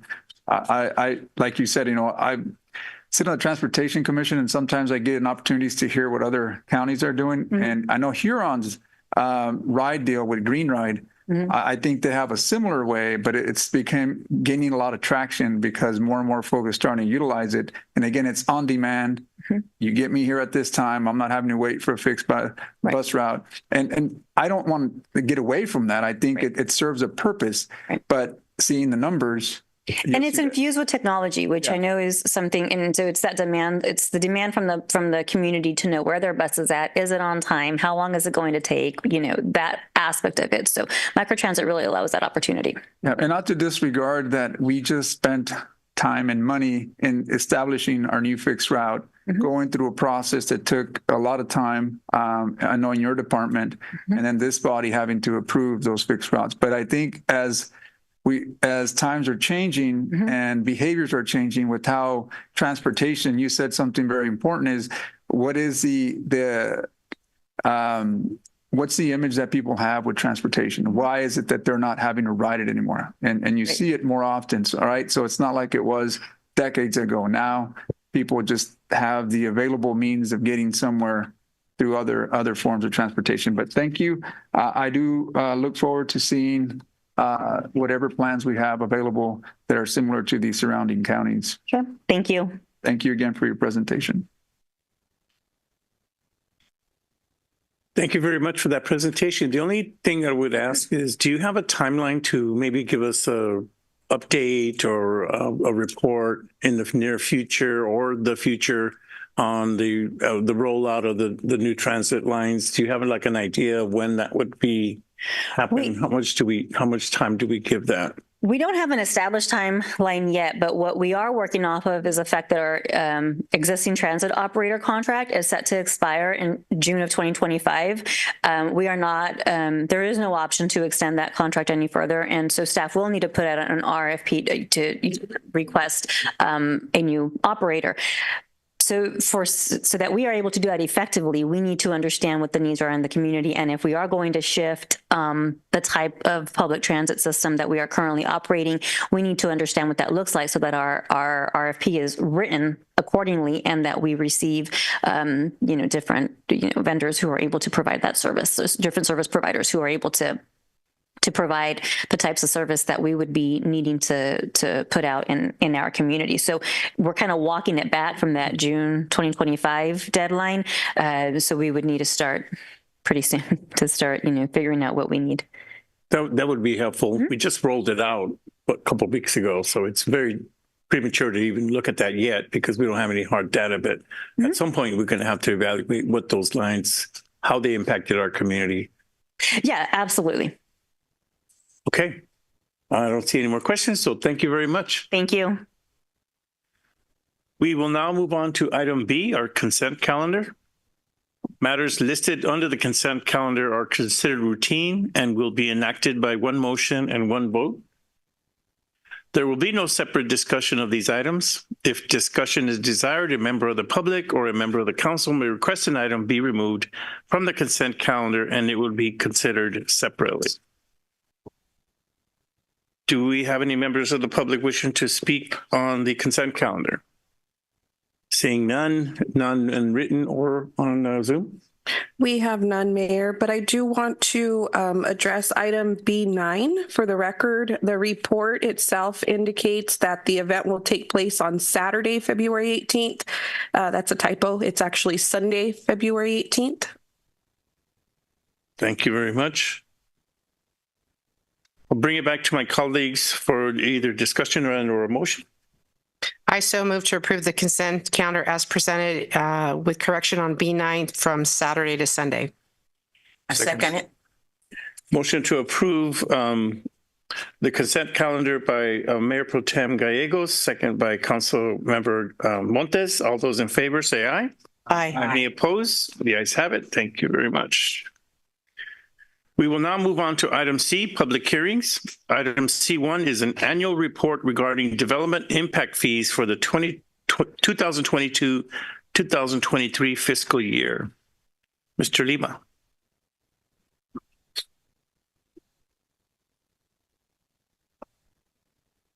Okay. Oh, went too far. Hello again, Council, Mayor. Mike Lima, Director of Financial Services.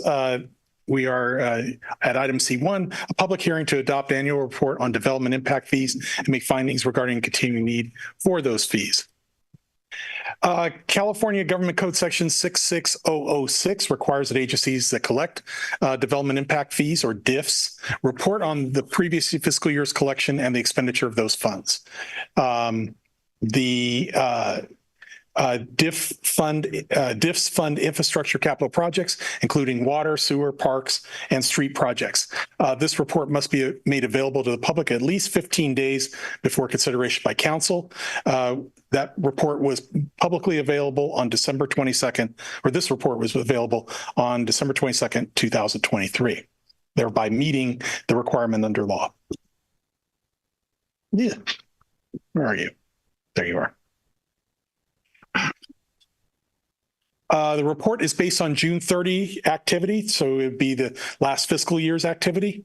It may not reflect the account balances as of today. For example, the city has made a repayment from these fees to a local developer for Almond Park, so that is not reflected on this table. It will be reflected in next year's report. In addition, funds may be allocated such as new parks being developed by KB Homes near Cleveland and Westbury, or Crown Development near Tozier and Sunrise. This is a summary of what we of the revenues, expenses, and the ending fund balances. We started the fiscal year, this would be July 1st, 2022, with a balance of $17.7 million in the development impact fee funds. We collected almost 3.9 million of revenue. We spent 2.8 million, and we finished the year with a balance of about $18.8 million in those funds. Staff recommends the council hold the public hearing on the development impact fee report, and we further recommend that after that hearing, council approves the resolution adopting the report. That is the conclusion of my presentation. I'm available to answer any questions you may have. So we'll now we'll open the public hearing. Do we have any members of the public wishing to make comments on the annual report regarding development impact fees? Seeing none, Alicia, do we have any Zoom or? We have none. We have none, Mayor. Okay. So we will now close the public comment on this section and bring it back to my colleagues for a motion and or discussion. Motion to approve C1. Second that. Motion to approve item C1 by Councilwoman Evans, second by Councilmember Montes. All those in favor say aye. Aye. Any opposed? C1 passes. That was an easy one. It's an easy one. Nice. Yeah. Very nice. Thank you very much for that report, by the way. You're welcome. We will now move on to item D, petitions, bids, resolutions, ordinances, and agreements. Item D1 is a recognized obligation payment schedule, ROPS, representing period of July 1st, 2024 to June 30th, 2025 for the city as a successor agency. Action on this item by the successor agency. You also have this item, Mr. Lima? Yes, I do. I'm actually going to be here for a little while. So just checking.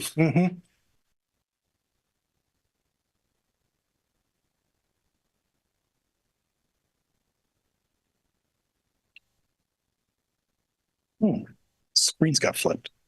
It says it's one over here.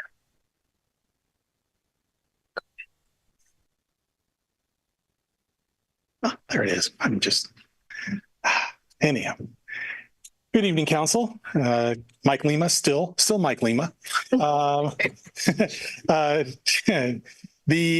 Before you tonight is the recognized obligation payment schedule for the period July 1st, 2024 to June 30th, 2025.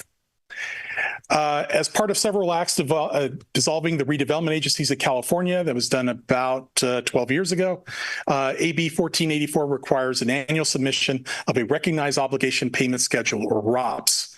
The ROPS is basically a budget. It shows the anticipated expenses for the upcoming fiscal year and the amount of property tax revenue requested to cover those expenses. The ROPS must be approved by the successor agency's governing board, the County Oversight Board, and the State of California's Department of Finance before being implemented. The requested funding on the proposed ROPS totals $3,115,696. It's broken down as follows: about $2.8 million of debt payments, $25,000 of bond administration costs, and $250,000 of successor agency administration costs. If you approve the ROPS and the accompanying request for administrative costs, the packet will go to the County Oversight Board for their consideration at their meeting tomorrow night. And if the County Oversight Board approves the ROPS and accompanying requests for administrative costs, the packet will go to the state. Under statute, this ROPS must be submitted to the state of California by February 1st, 2024. We recommend that the successor agency board approve the fiscal year 24-25 ROPS as presented, and we recommend that you approve the successor agency administrative budget as presented. That is the end of my presentation. I'm available to answer any questions you may have. Thank you very much, Michael. Do we have any members of the public wishing to comment on item D1? Alicia, do we have any members of the public either in written form or on Zoom? We have none, Mayor. Thank you. We will now close public comment on item D1 and bring it back to my colleagues for discussion, questions, and or a motion.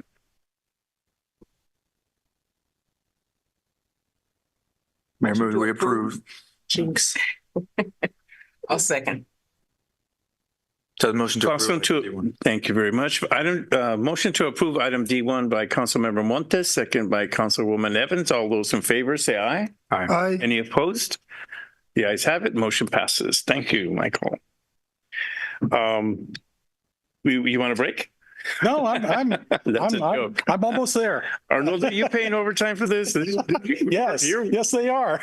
New year, New year, yeah. Hey, item D2, update on the city's investment policy. All right. Let's see here. Okay. I think you know who I am by now. So, I think so. So tonight we are presenting an update to the city's investment policy. An investment policy is used to govern the treasury investment practices of a governmental entity. California Government Code Section 53646 encourages but does not mandate the adoption of a local investment policy. Even though it is not a legal requirement, the Government Finance Officers Association considers the development and utilization of an investment policy as a best practice. I'm pleased to report the city has an investment policy, but it was last updated in 2018. If a local investment policy is adopted, then there's another California Government Code section which dictates the types of investments that may be made. That is Section 53601. The local investment policy can have additional restrictions beyond what GC Section 53601 says, but it cannot be more permissive than state law. So you could say state law says you can invest in CDs, and you could say no. City of Madera can't invest in CDs. Perfectly acceptable. What you can't do is say the state law does not permit us to invest in stocks of companies. And then if you said, no, buy Apple, no, couldn't do it. So since the city's investment policy was last adopted, several new types of investments have been added under state law. Under the current investment policy, we may invest in the following options. I'm not going to go through them all. They're here on the screen. The very short version is we can invest in bonds, CDs, money market accounts, things that will preserve principal and pay interest. We cannot invest in stocks, cryptocurrency, most mutual funds, and investments of that type that have a risk of losing your principal. The goal is to keep your principle intact is really the goal. State law has been updated since the 2018 policy was adopted. They now add these different options to the selection that local agencies may do. They include state of California bonds, local agency bonds, very specific mutual funds. They define them in the policy, very specific CDs, and then also supranational agencies. And you're probably like, what is that?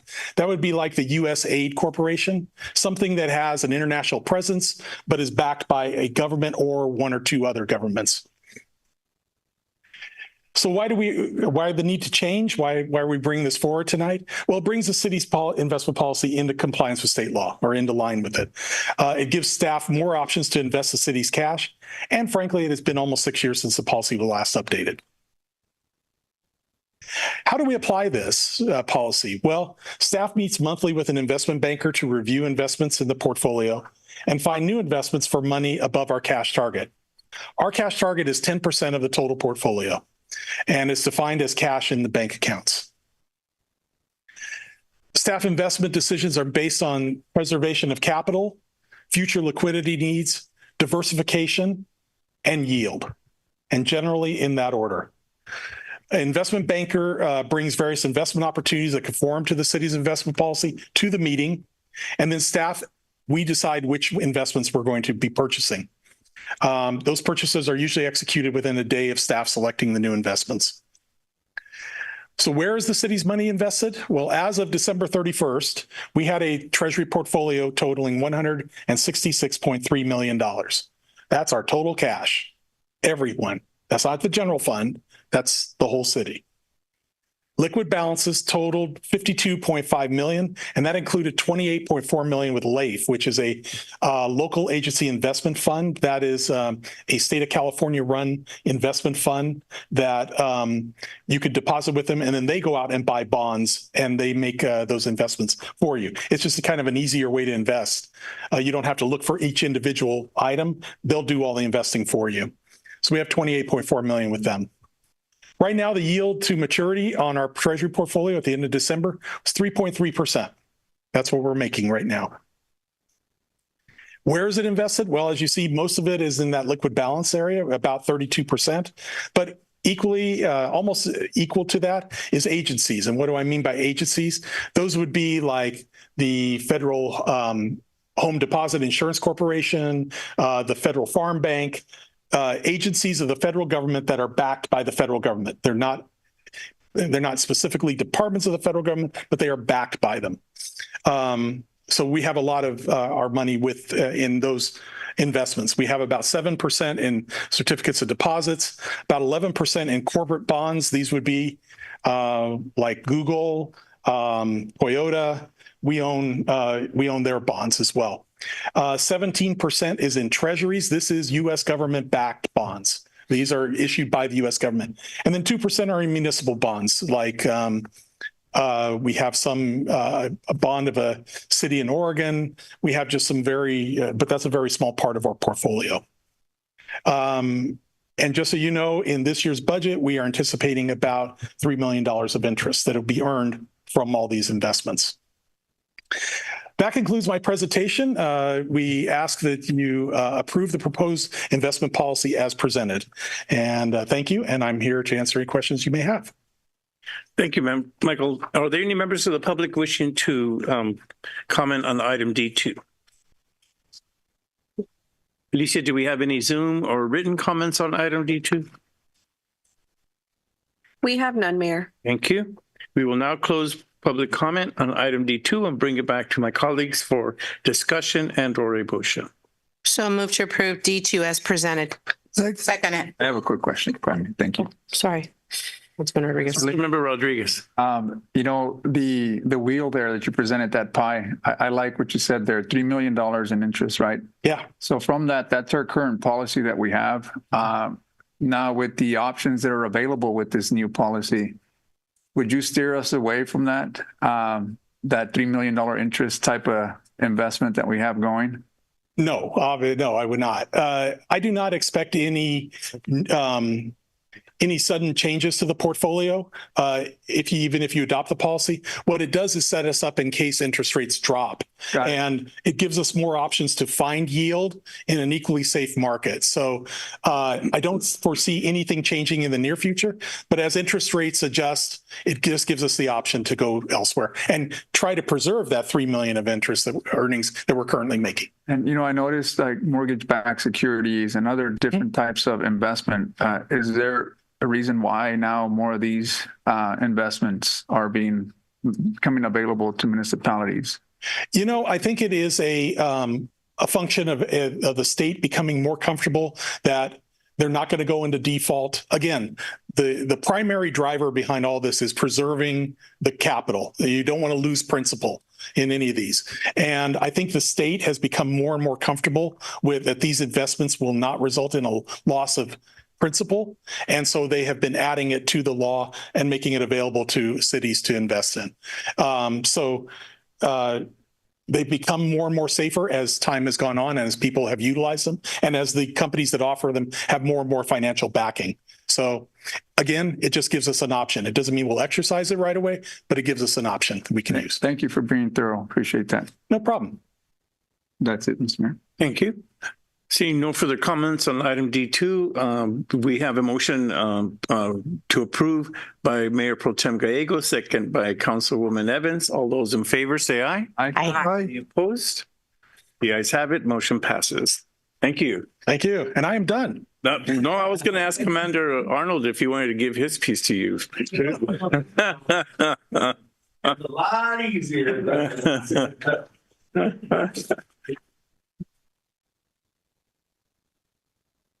So this is item D3, California Office of Emergency Services Grant Sub-Award. Commander.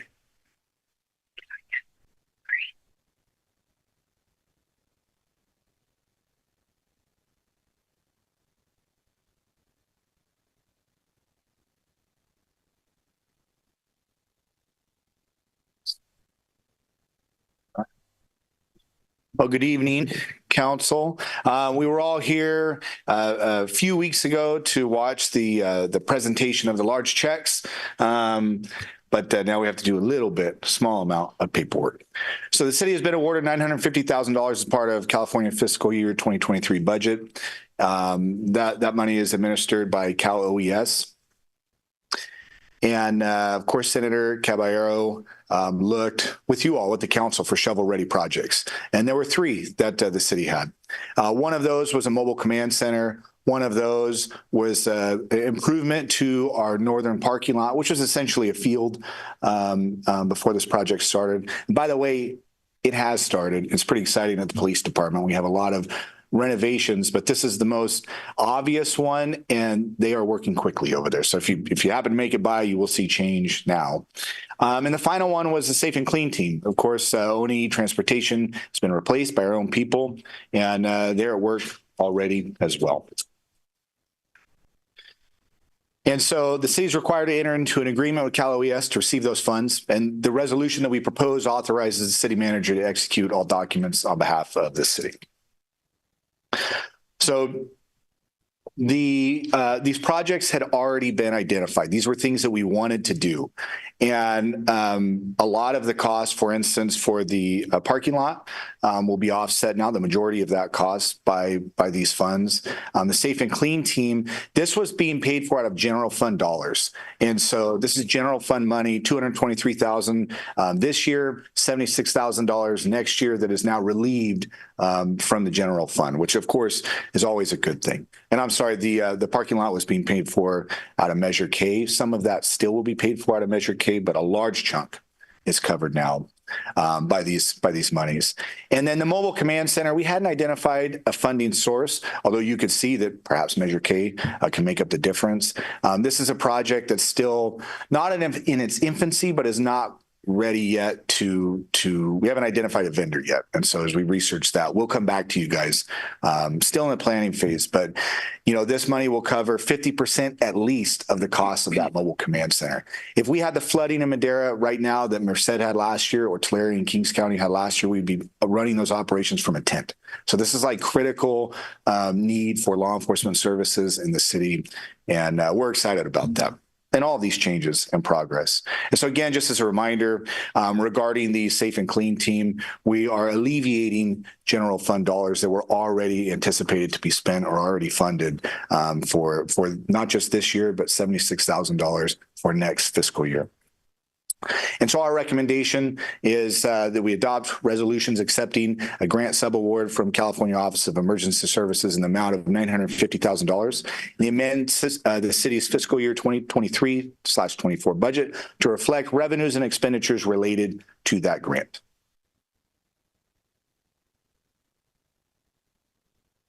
That is all I have. Okay. Well, thank you very much. Commander, are there any members of the public wishing to comment on item D3? Are there any members of the public on Zoom or in written form wishing to comment? Alicia? We have none, Mayor. Thank you. We will close public comment on this item and bring it back to my colleagues for discussion and a motion. It's a hard one. Move to approve. Second. Agree. Be sure. Motion to approve item D3 by Councilmember Montes, second by Mayor Pro Tem Gallegos. All those in favor say aye. Aye. Aye. Any opposed? Motion passes. The ayes have it. We now go on to item D4, acceptance of a donation to the police department. Another one. You guys are rolling in it.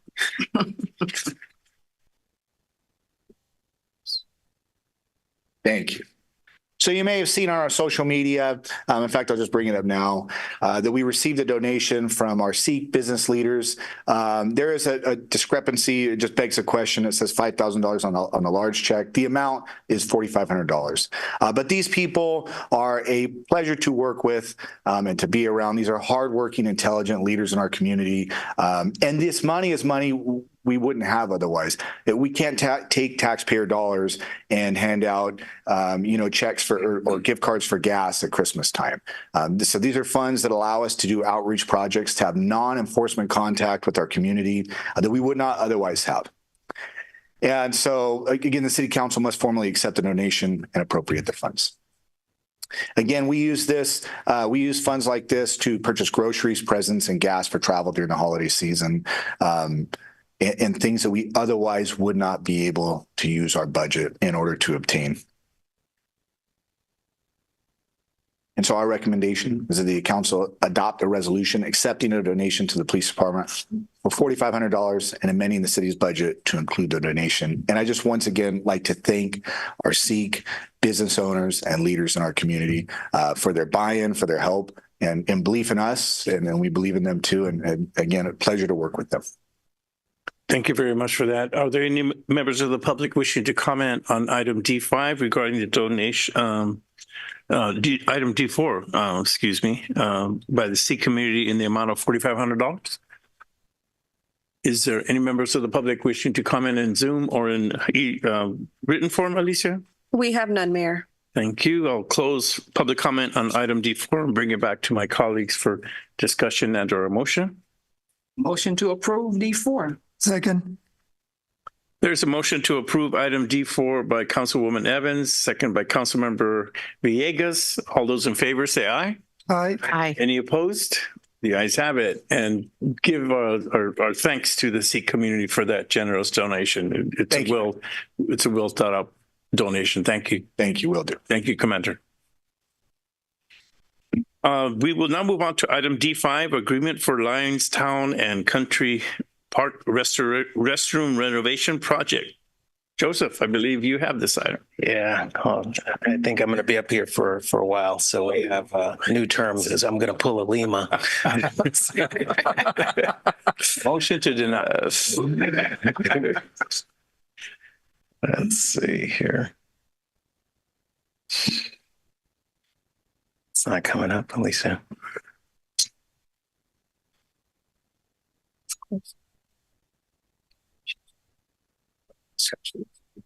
Right here. Now let's share screen. There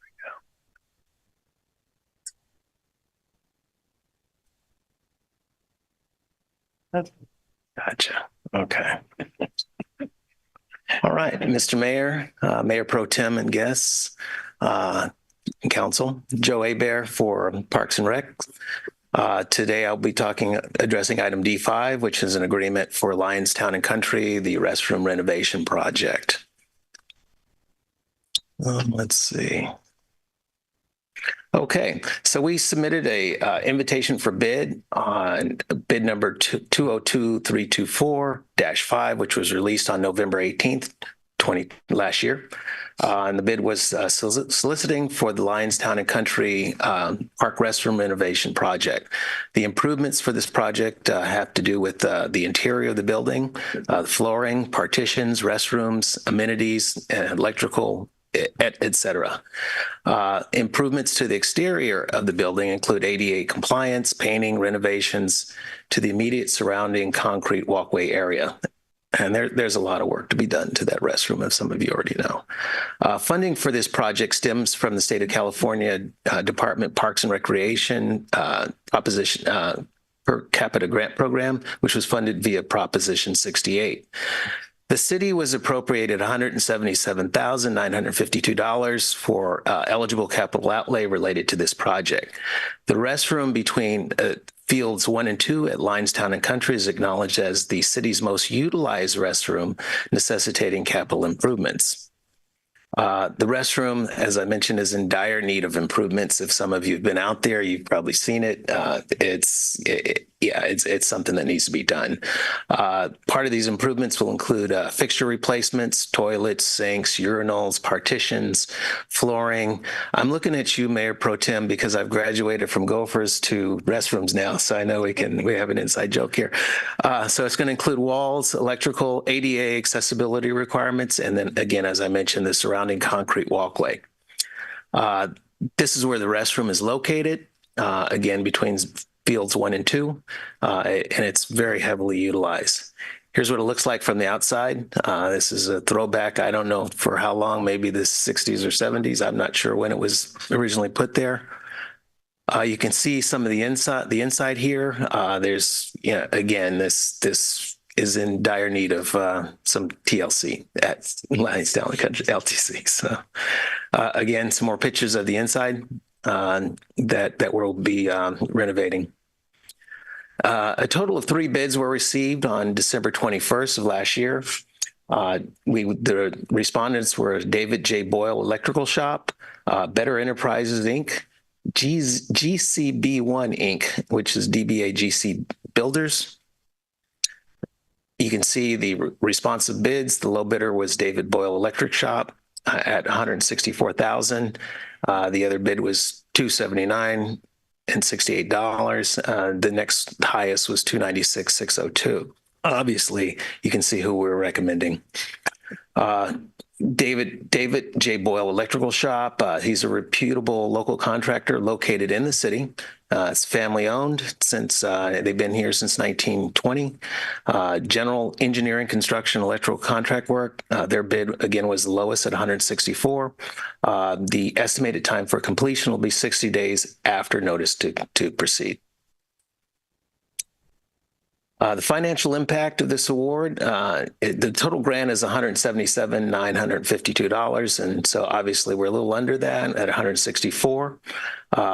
We have some advertisement of the bid costs about $1,032.25. The balance is $12,627 for grant and project construction oversight. Our recommendation is that we adopt a resolution awarding the contract under invitation for bids to David J. Boyle, Shop for Lions Town and Country Park restroom renovation for $164,000. Thank you, Joseph. Are there any members of the public wishing to comment on item D5? Do we have any written comments or Zoom comments, Alicia, on item D5? We have none, Mayor. Thank you. We will now close public comment and bring it back to my colleagues for discussion and or a motion. Mayor Pro Tem Gallegos. Thank you, Mayor. I would just like to thank Mr. Boyle for coming out and putting in a bid for this project. I hear from the community constantly, how come we're not keeping people local in business? Well, if they don't apply for a bid, then it's hard for us to award a bid to them. So I thank you for taking your time to do that correctly, because sometimes that is the problem, is that we don't follow all the steps and we can't award a bid in a government agency that hasn't checked off all the boxes. So we're excited. All the young men and women that play softball and Little League will be excited to use that restroom, especially the parents. So looking forward to seeing the finishing project. That's all, Mayor. Thank you. Thank you. Any further comments regarding the renovations in D5? I just want to say that I thank you for the effort being made to improve our parks for our children, and this should get an approval just for being in business since 1920, I believe that is.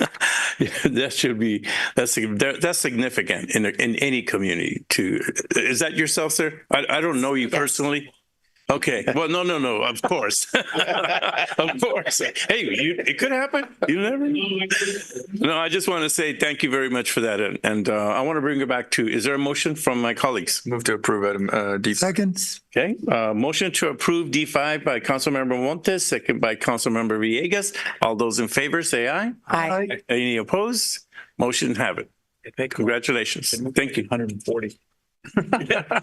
Okay. All right. Thank you very much. Joseph, you also have item D6, authority for Centennial Park Pool Complex upgrades and repairs. Yeah, and that would be me. Again, this is item D6, and this is for the Park Pool Complex upgrades and repairs over at the John Wells Center Centennial Pool Park. Let's see. So I started this off just kind of showing you some pictures. I know we like to show, I'm trying to break things up a little bit and show you some pictures of what we're dealing with. This is the pool. If you look in the middle here, you can see where we have some peeling in the tile. If you look at a wider range, you can see the area here where there's actually the pool is in some need of some tender love and care. Here's a closer look at some of the tile peeling. You can see it's something that needs to be done. Again, these are the crack skimmers for the pool. Kind of get an idea of what we're looking at.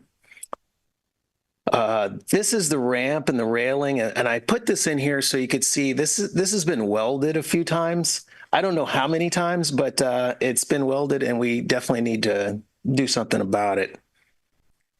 So to start into the presentation of the summary, we released bids for this on December 6, 2023. The bid was requesting work at Centennial Park Pool Complex.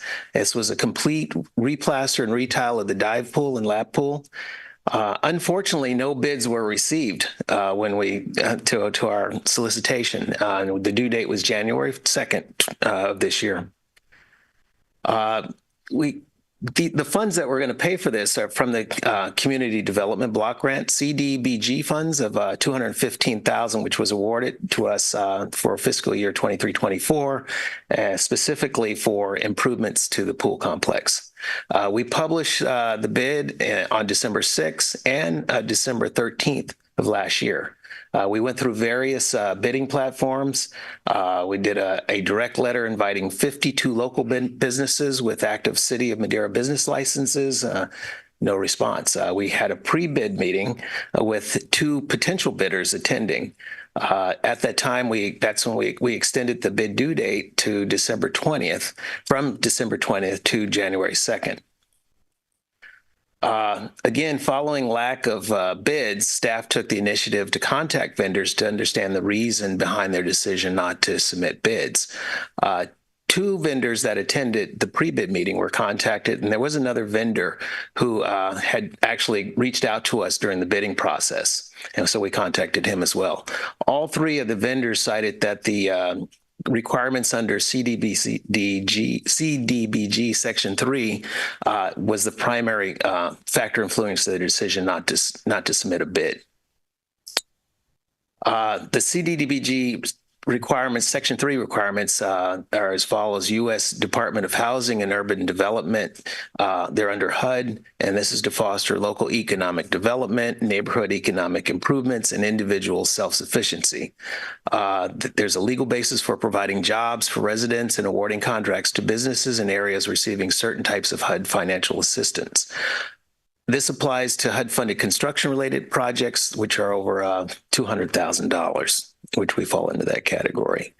Also, the CDBG Section 3 requirements, there's a potential for hiring, on-the-job training, apprenticeship opportunities by Section 3 workers, these being low-income persons, particularly those who are recipients of government assistance for housing and business concerns, which provide economic opportunities for low-income persons. Most of the deciding factors to request not releasing the bid again, we have a very, very short runway. The pool season will start in early May. We really were hoping to start it in April if we could.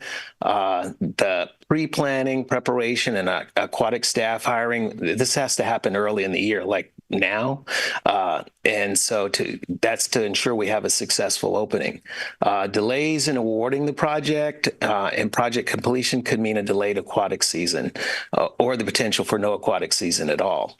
The HUD timeliness check there's an audit is scheduled for May 2nd, 2024, and they'll do an audit of citywide CDBG expenditures. With this project being $215,000 of the balance, it's in the best interest to have the maximum expenditure if we could. Public Contract Code 22038 and Section 3 states if no bids are received through the formal or informal procedure, the project may be performed by the employees of the public agency by force account or negotiated contract without further complying with this article. We made an informed decision about selecting a vendor to request a bid. New Image Pool Interiors Inc. was the vendor that we selected. The reasons behind that selection was they're in close proximity in the area. Out of the 3 that we contacted, them being in Clovis. They had previously worked on our pool, so they're familiar with the pool itself. They have good understanding of the county permitting process, which is a big plus for them. And they submitted a bid at $210,000. They were responsive. They were responsive and responsible bid documentation, so they checked all the boxes. Right now, the financial impact, and I just let me back up just a little bit to say we didn't make this decision in a vacuum. Actually, we had, before we decided to how we were going to address the whole HUD issue, we assembled a team with legal, purchasing, finance, ourselves, and a number of people had a number of discussions on how to best to approach HUD actually and tell them what we were going to do. We have adequate documentation on this, so there was actually a group decision. It wasn't Joe and Parks making a decision in a vacuum. So I just want to make that clear. So to date, the expenses total about $2,300 that would be spent for advertising costs. We anticipate additional expenses for County of Madera permit, which would be about the processing fees about $270. The remaining balance that we have left out of that, which out of the 215 by this amount and the 210, we'll use that towards additional improvements, such as maybe a shade structure, the storage building, or some of that, or even some more amenities like floaties or things like that. Our recommendation is that we adopt the resolution authorizing the city manager to enter into a contract with the TBD for the Centennial Park Pool Complex upgrades and repairs in the amount of not to exceed $210,000 for this effort. We still have to negotiate the contract. Again, we have a very, very tight runway to get this done. So we couldn't negotiate the contract and come to council and say, we got a contract, but with the advice of council, he said it's probably best to do a not to exceed amount. And so that's what we're recommending. And so that concludes this presentation. Thank you very much, Joseph. Are there any public comments regarding item D6? Lisa, do we have any public comment or written form or in Zoom on this item? We have none, Mayor. Thank you much. We will close public comment, bring it back to my colleagues for discussion and or a motion on item D6. So move to approve D6 as presented. Second. Motion to approve item D6 by Mayor Pro Tem Gallegos, second by Councilmember Villegas. All those in favor say aye. Aye. Any opposed? The ayes have it. Motion approved. Thank you very much, Joseph, for that work. All right. Well, actually, I got some help on this next one. So the next presentation will be done not by me, but it will be a little Lima. So it will just keep on going. It's still Parks. But this will be done by Derek Sanchez, who's on my team. Okay, so then Mr. Sanchez will be dealing with item D7, purchasing agent agreement with the County of Madera relating to the CalFresh Health Living Program. Good evening, Mayor Pro Tem, and council members. My name is Derek Sanchez, and I am a program coordinator with the Parks and Community Service team. I will be discussing item D7, purchasing agent agreement with the County of Madera relating to the CalFresh Healthy Living Program. For a summary, Madera County Department of Public Health and city staff have discussed partnering in CalFresh Healthy Living Program. As part of the agreement, the city will receive up to $27,000 to organize and host various community events. If approved, the agreement would sunset September 30th, 2024. The CalFresh Healthy Living Program goals are to have access to healthy living food choices and safe places to be active. The city and county planned programming would meet these goals. The first program is Whip It Up Wednesday. The kids love this one. We target age groups from elementary school to high school. This will be at the John Wells Youth Center and Pan American Center. The purpose is to empower youth with the knowledge and skills to make healthy food choices and prepare nutritious meals. We plan to put on about 68 classes, 34 at each site. The next program is Karate with Me. We plan to target kids from elementary school to high school as well. This will be at the John Wells Youth Center. Just to be clear, this is a non-contact karate class, nothing like Karate Kid. The purpose is to provide youth in our community the opportunity to learn karate, promote physical fitness, self-discipline, and develop a sense of community. It also helps develop and improve hand-eye coordination, dexterity, and motor skills in young children. We plan to put on 70 classes with different age groups. The last program is toddler time. We plan to target kids 2 to 5 years old. This is also with parent/guardian participation. This will be at the John Wells Youth Center and Pan American Center. The purpose is for toddlers and young children alongside their parents. They'll be able to learn cooperative activities such as art, music, outdoor play, healthy cooking, and story time on an age-appropriate scale. We plan to put on 35 classes of toddler time. Another part of this partnership is 2 community events focused on traffic and pedestrian safety. We plan to target kids from the ages of 4 to 10 years old with parent and guardian participation. These events will take place at the John Wells Youth Center, and the purpose is to instill awareness and knowledge of traffic rules and pedestrian safety to help reduce accidents and promote responsible road behavior from an early age.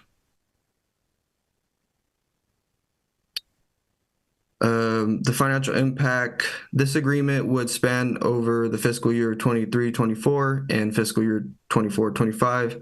Staff anticipates expenses in staff time and programming materials during fiscal year 23-24 to total $16,875. During the fiscal year of 24-25, staff anticipates expenses in staff time and programming materials to total $10,125. The city's total expenditures would be $27,000, and the city's total reimbursement amount would be $27,000. Here's a table breaking down the purchasing agent agreement budget.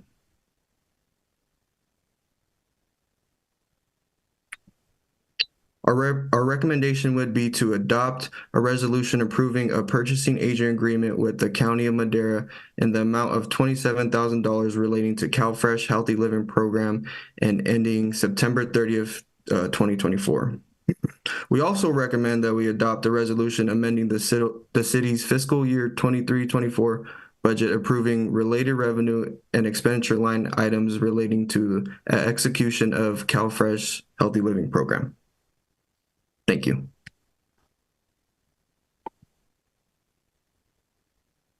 Thank you. Are there any members of the public wishing to comment on item D7 regarding the agent agreement with the County of Madera? CalFresh? Alicia, do we have any members of the public either in Zoom or in written form wishing to comment? We have none, Mayor. Thank you.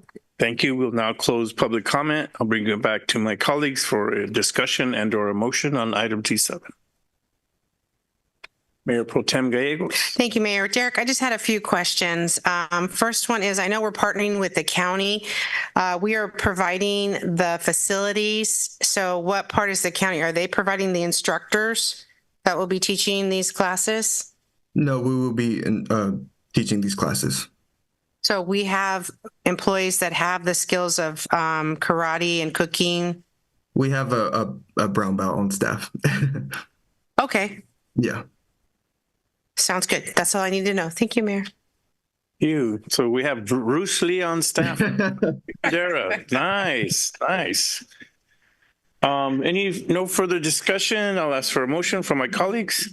Motion to approve D7. Second that. Motion to approve item D7 by Councilwoman Evans, second by Councilmember Montes. All those in favor, say aye. Aye. Any opposed? The ayes have it. Thank you very much. Motion passes. Thank you, Joseph. Another one. And you moved away. Item D8, Madera Rotary Club donation of $1,000 during fiscal year 2023-2024.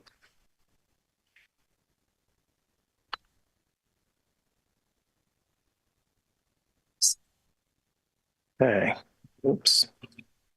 Okay, this is item D8. I'm back again. I had to sit down a little bit. I'm old. So this is Madera Rotary Club donation of $1,000. The city recently received a donation of $1,000 from Madera Rotary Club.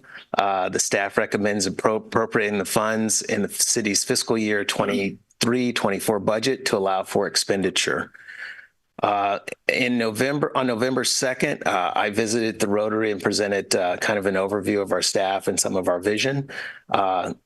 I had no idea, but after the meeting, they decided to give us some money. So during this meeting, they committed to donating $1,000 specifically for improvements at Rotary Park.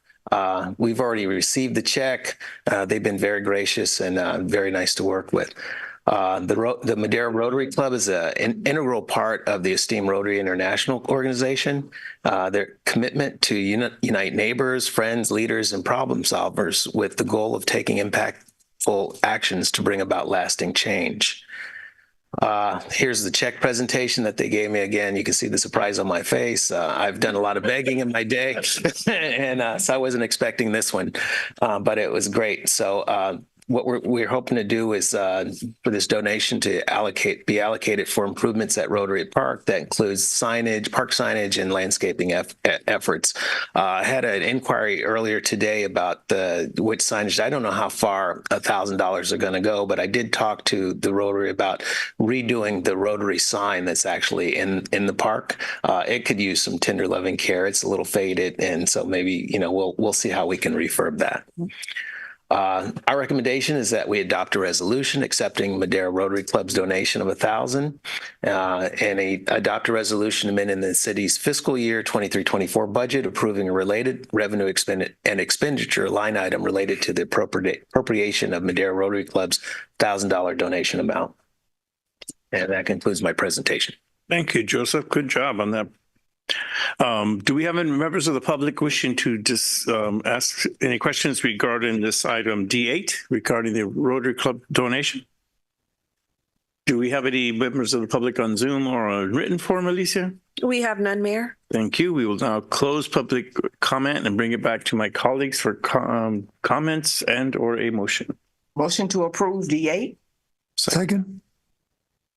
Motion to approve item D8 by Councilwoman Evans, second by Council Member Montes. All those in favor say aye. Aye. Any opposed? The ayes have it. Motion passes. Thank you. Joe out a little more. Thank you very much, Joseph. Administrative reports. We do have an item E1, a select recipient for the proclamation recognizing February as Black History Month. Do you have this item, Alicia? I do, Mayor. Good evening, Mayor and Council. This evening's item is to select a recipient for the proclamation recognizing February as Black History Month.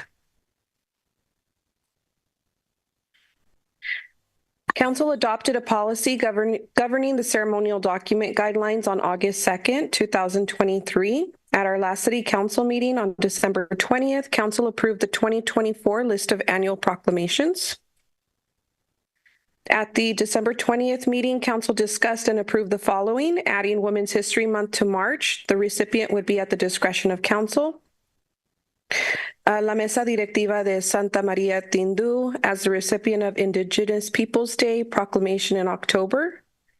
And all the municipal proclamations will be presented to city departments.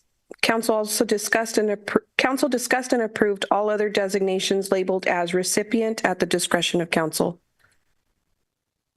Tonight's recommendation is per Council direction. On December 20th, staff is requesting that Council select a recipient for the proclamation recognizing February as Black History Month. And here is an updated list of the proclamations, updating the recipients listed as recipient at discretion of Council and all others identified as directed by Council at the December 20th meeting. I'll now turn it back over to you, Mayor. Thank you very much, Alicia. Are there any members of the public wishing to comment on item G1? Are there, Alicia, do we have any comments on Zoom or in written form regarding this item? We have none, Mayor. Thank you very much. We'll close public comment and bring it back to my colleagues for discussion and or a motion. Nobody has anybody? Move to approve. One.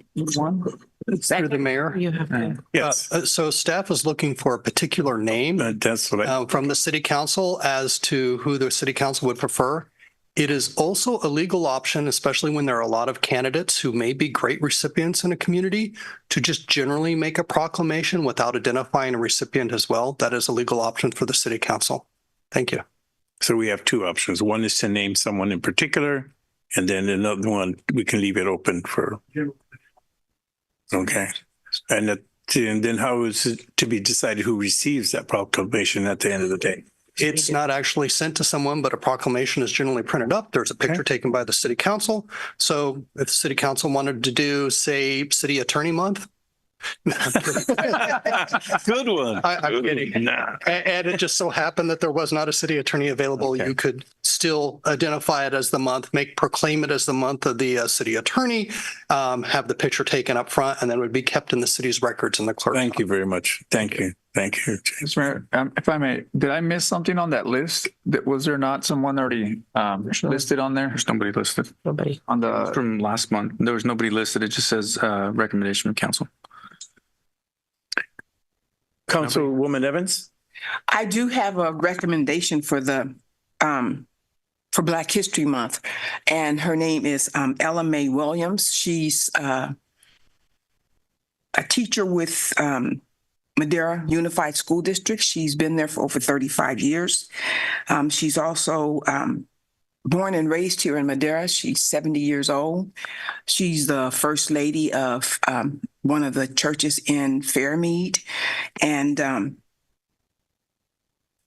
she's all around, I guess, a good person. So that was just the recommendation that we were going to present at the Black History Month celebration. So that would be my recommendation. So you would like to make a motion to that effect? Yes, please. She got from the city.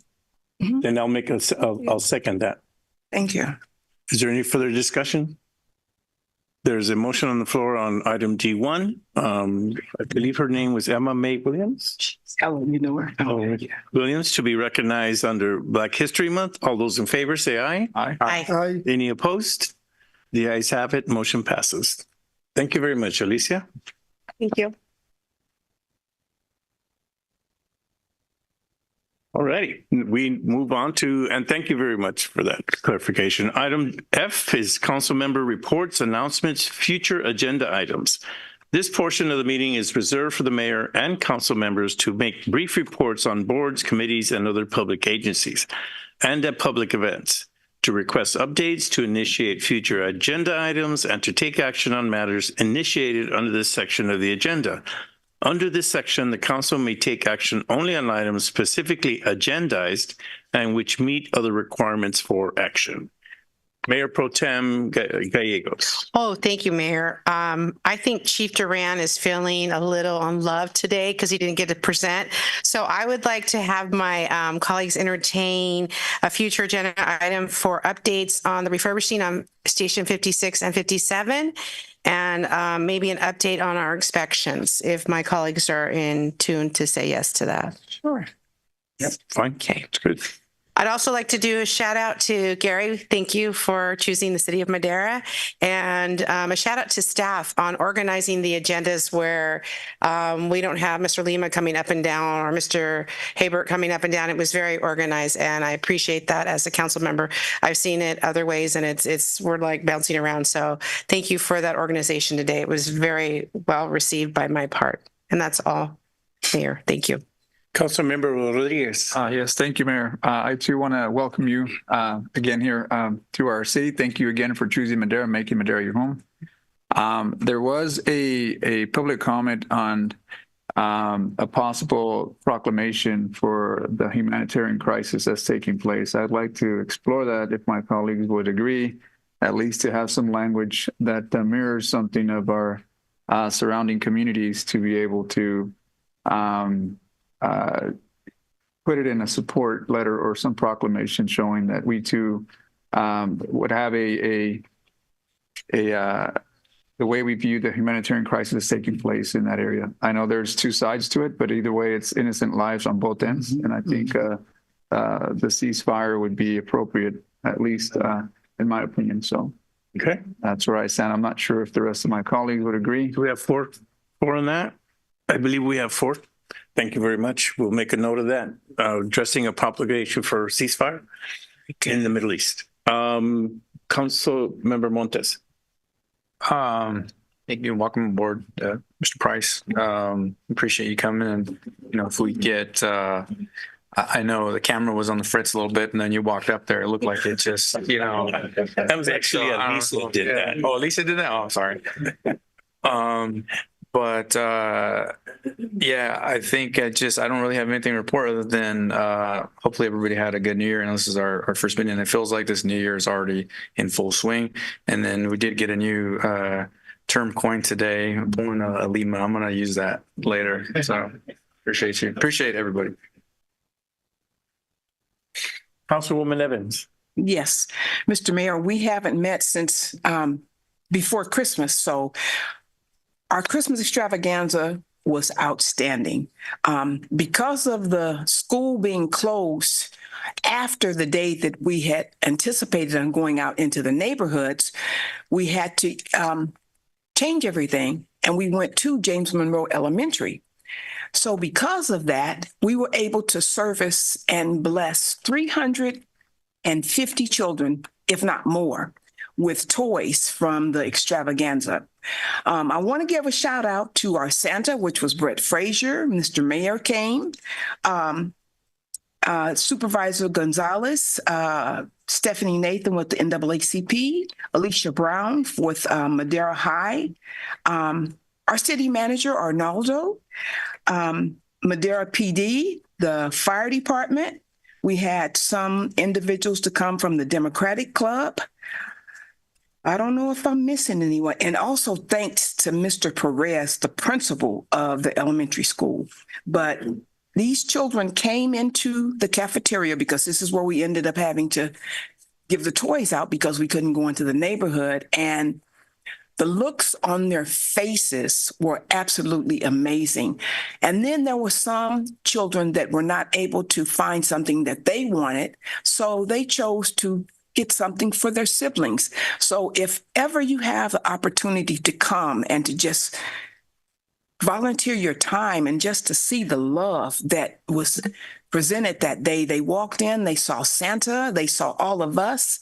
A mother came to me and she said that the fire department was there and the kids saw the trucks and the police department was there. And I mean, they were so excited. So I just want to give a shout out to everyone that came out that Friday and participated and just hugged the children and just loved all on the kids. And it was amazing. So thank you, everyone. Next year, well, this year now, I pray that maybe my colleagues would be able to come and, maybe even participate more. But if ever you want to know what the true meaning of giving is, you need to come and see the faces on those kids because they walk in and it's amazing. So, Mr. Mayor, I thank you also for coming and participating.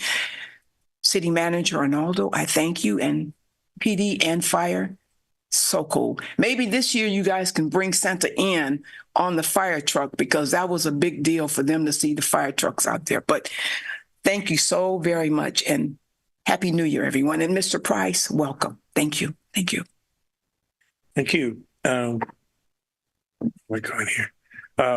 Councilmember Villegas. Sorry. Thank you, Mayor Santa Garcia. I just wanted to update it about I become a member of the League of California Cities Environmental. Talked to one person from Chicago, and tomorrow we meet it on Zoom. And Friday we have the second meeting on Zoom with all the members of the League of California Cities Environmental. So we are looking forward. We're going to have a lot of discussion about the environmental in different cities and all that. So at some point, I'm going to recommend to update those policies about the environmental in California, especially in the Central Valley, because it's kind of low level and we have a high percentage of contamination in the air. So we breathe in the air. So young people, young children, older people, anybody can have respiratory problems. So I hope so that we can later on in the mid-year we can find a better solution. So or review those policies that the state has about environmental pollution in the air, and that's the more important thing for me. I believe in we should have better air to breathe. And that's my report. Thank you. So there are a number of significant activities that we had in the past couple of weeks. I know the favorite one at the top of the list is my colleague Jose Rodriguez, because he was able to attend the In-N-Out, and he's a big champion of In-N-Out coming to our community. And he's not the only one. There's a lot of talk about it. There's a lot of people going over there to the In-N-Out establishment. There was a Fit Nation gym that opened. It's got clothing. It's got you can get a haircut. So it's always good to have new businesses that have not existed before come into our community and believe that Madera is business friendly. We had a prayer march last Saturday. We had a bunch of folks marching in the rain, marching down Yosemite Avenue toward Courthouse Park. And we had a batting cage opening. There is a company of local leaders, family members that invested in batting cages for softball, baseball, for our kids to be able to safely participate and get in their practice swings there in that business. And lastly, and I know that there's still question marks regarding the casino coming in. We did see some positive news going forward with that. Details to be provided later, but it's significant for our community. I believe that this is a tremendous opportunity for the city of Madera, and I wish them Godspeed to be able to move that forward and make sure that we are working in the right direction and going forward. So those are just some of the things that happened in the last 2 weeks. Incredibly, all of you have been here tonight. Thank you very much for attending. Thank you, the staff, for doing everything that you do. We might look at in the future an attorney appreciation day. I don't know. It depends on what my colleagues say. But happy New Year, happy holidays to all of you. Thank you for attending. And with that, we say good night, because we have closed out our closed session meeting. We will not be having it. Our next upcoming meeting dates are going to be Wednesday, February 7th and Wednesday, February 21st. Thank you very much for attending. I now adjourn this meeting at 8:44 p.m. Good night and safe travels.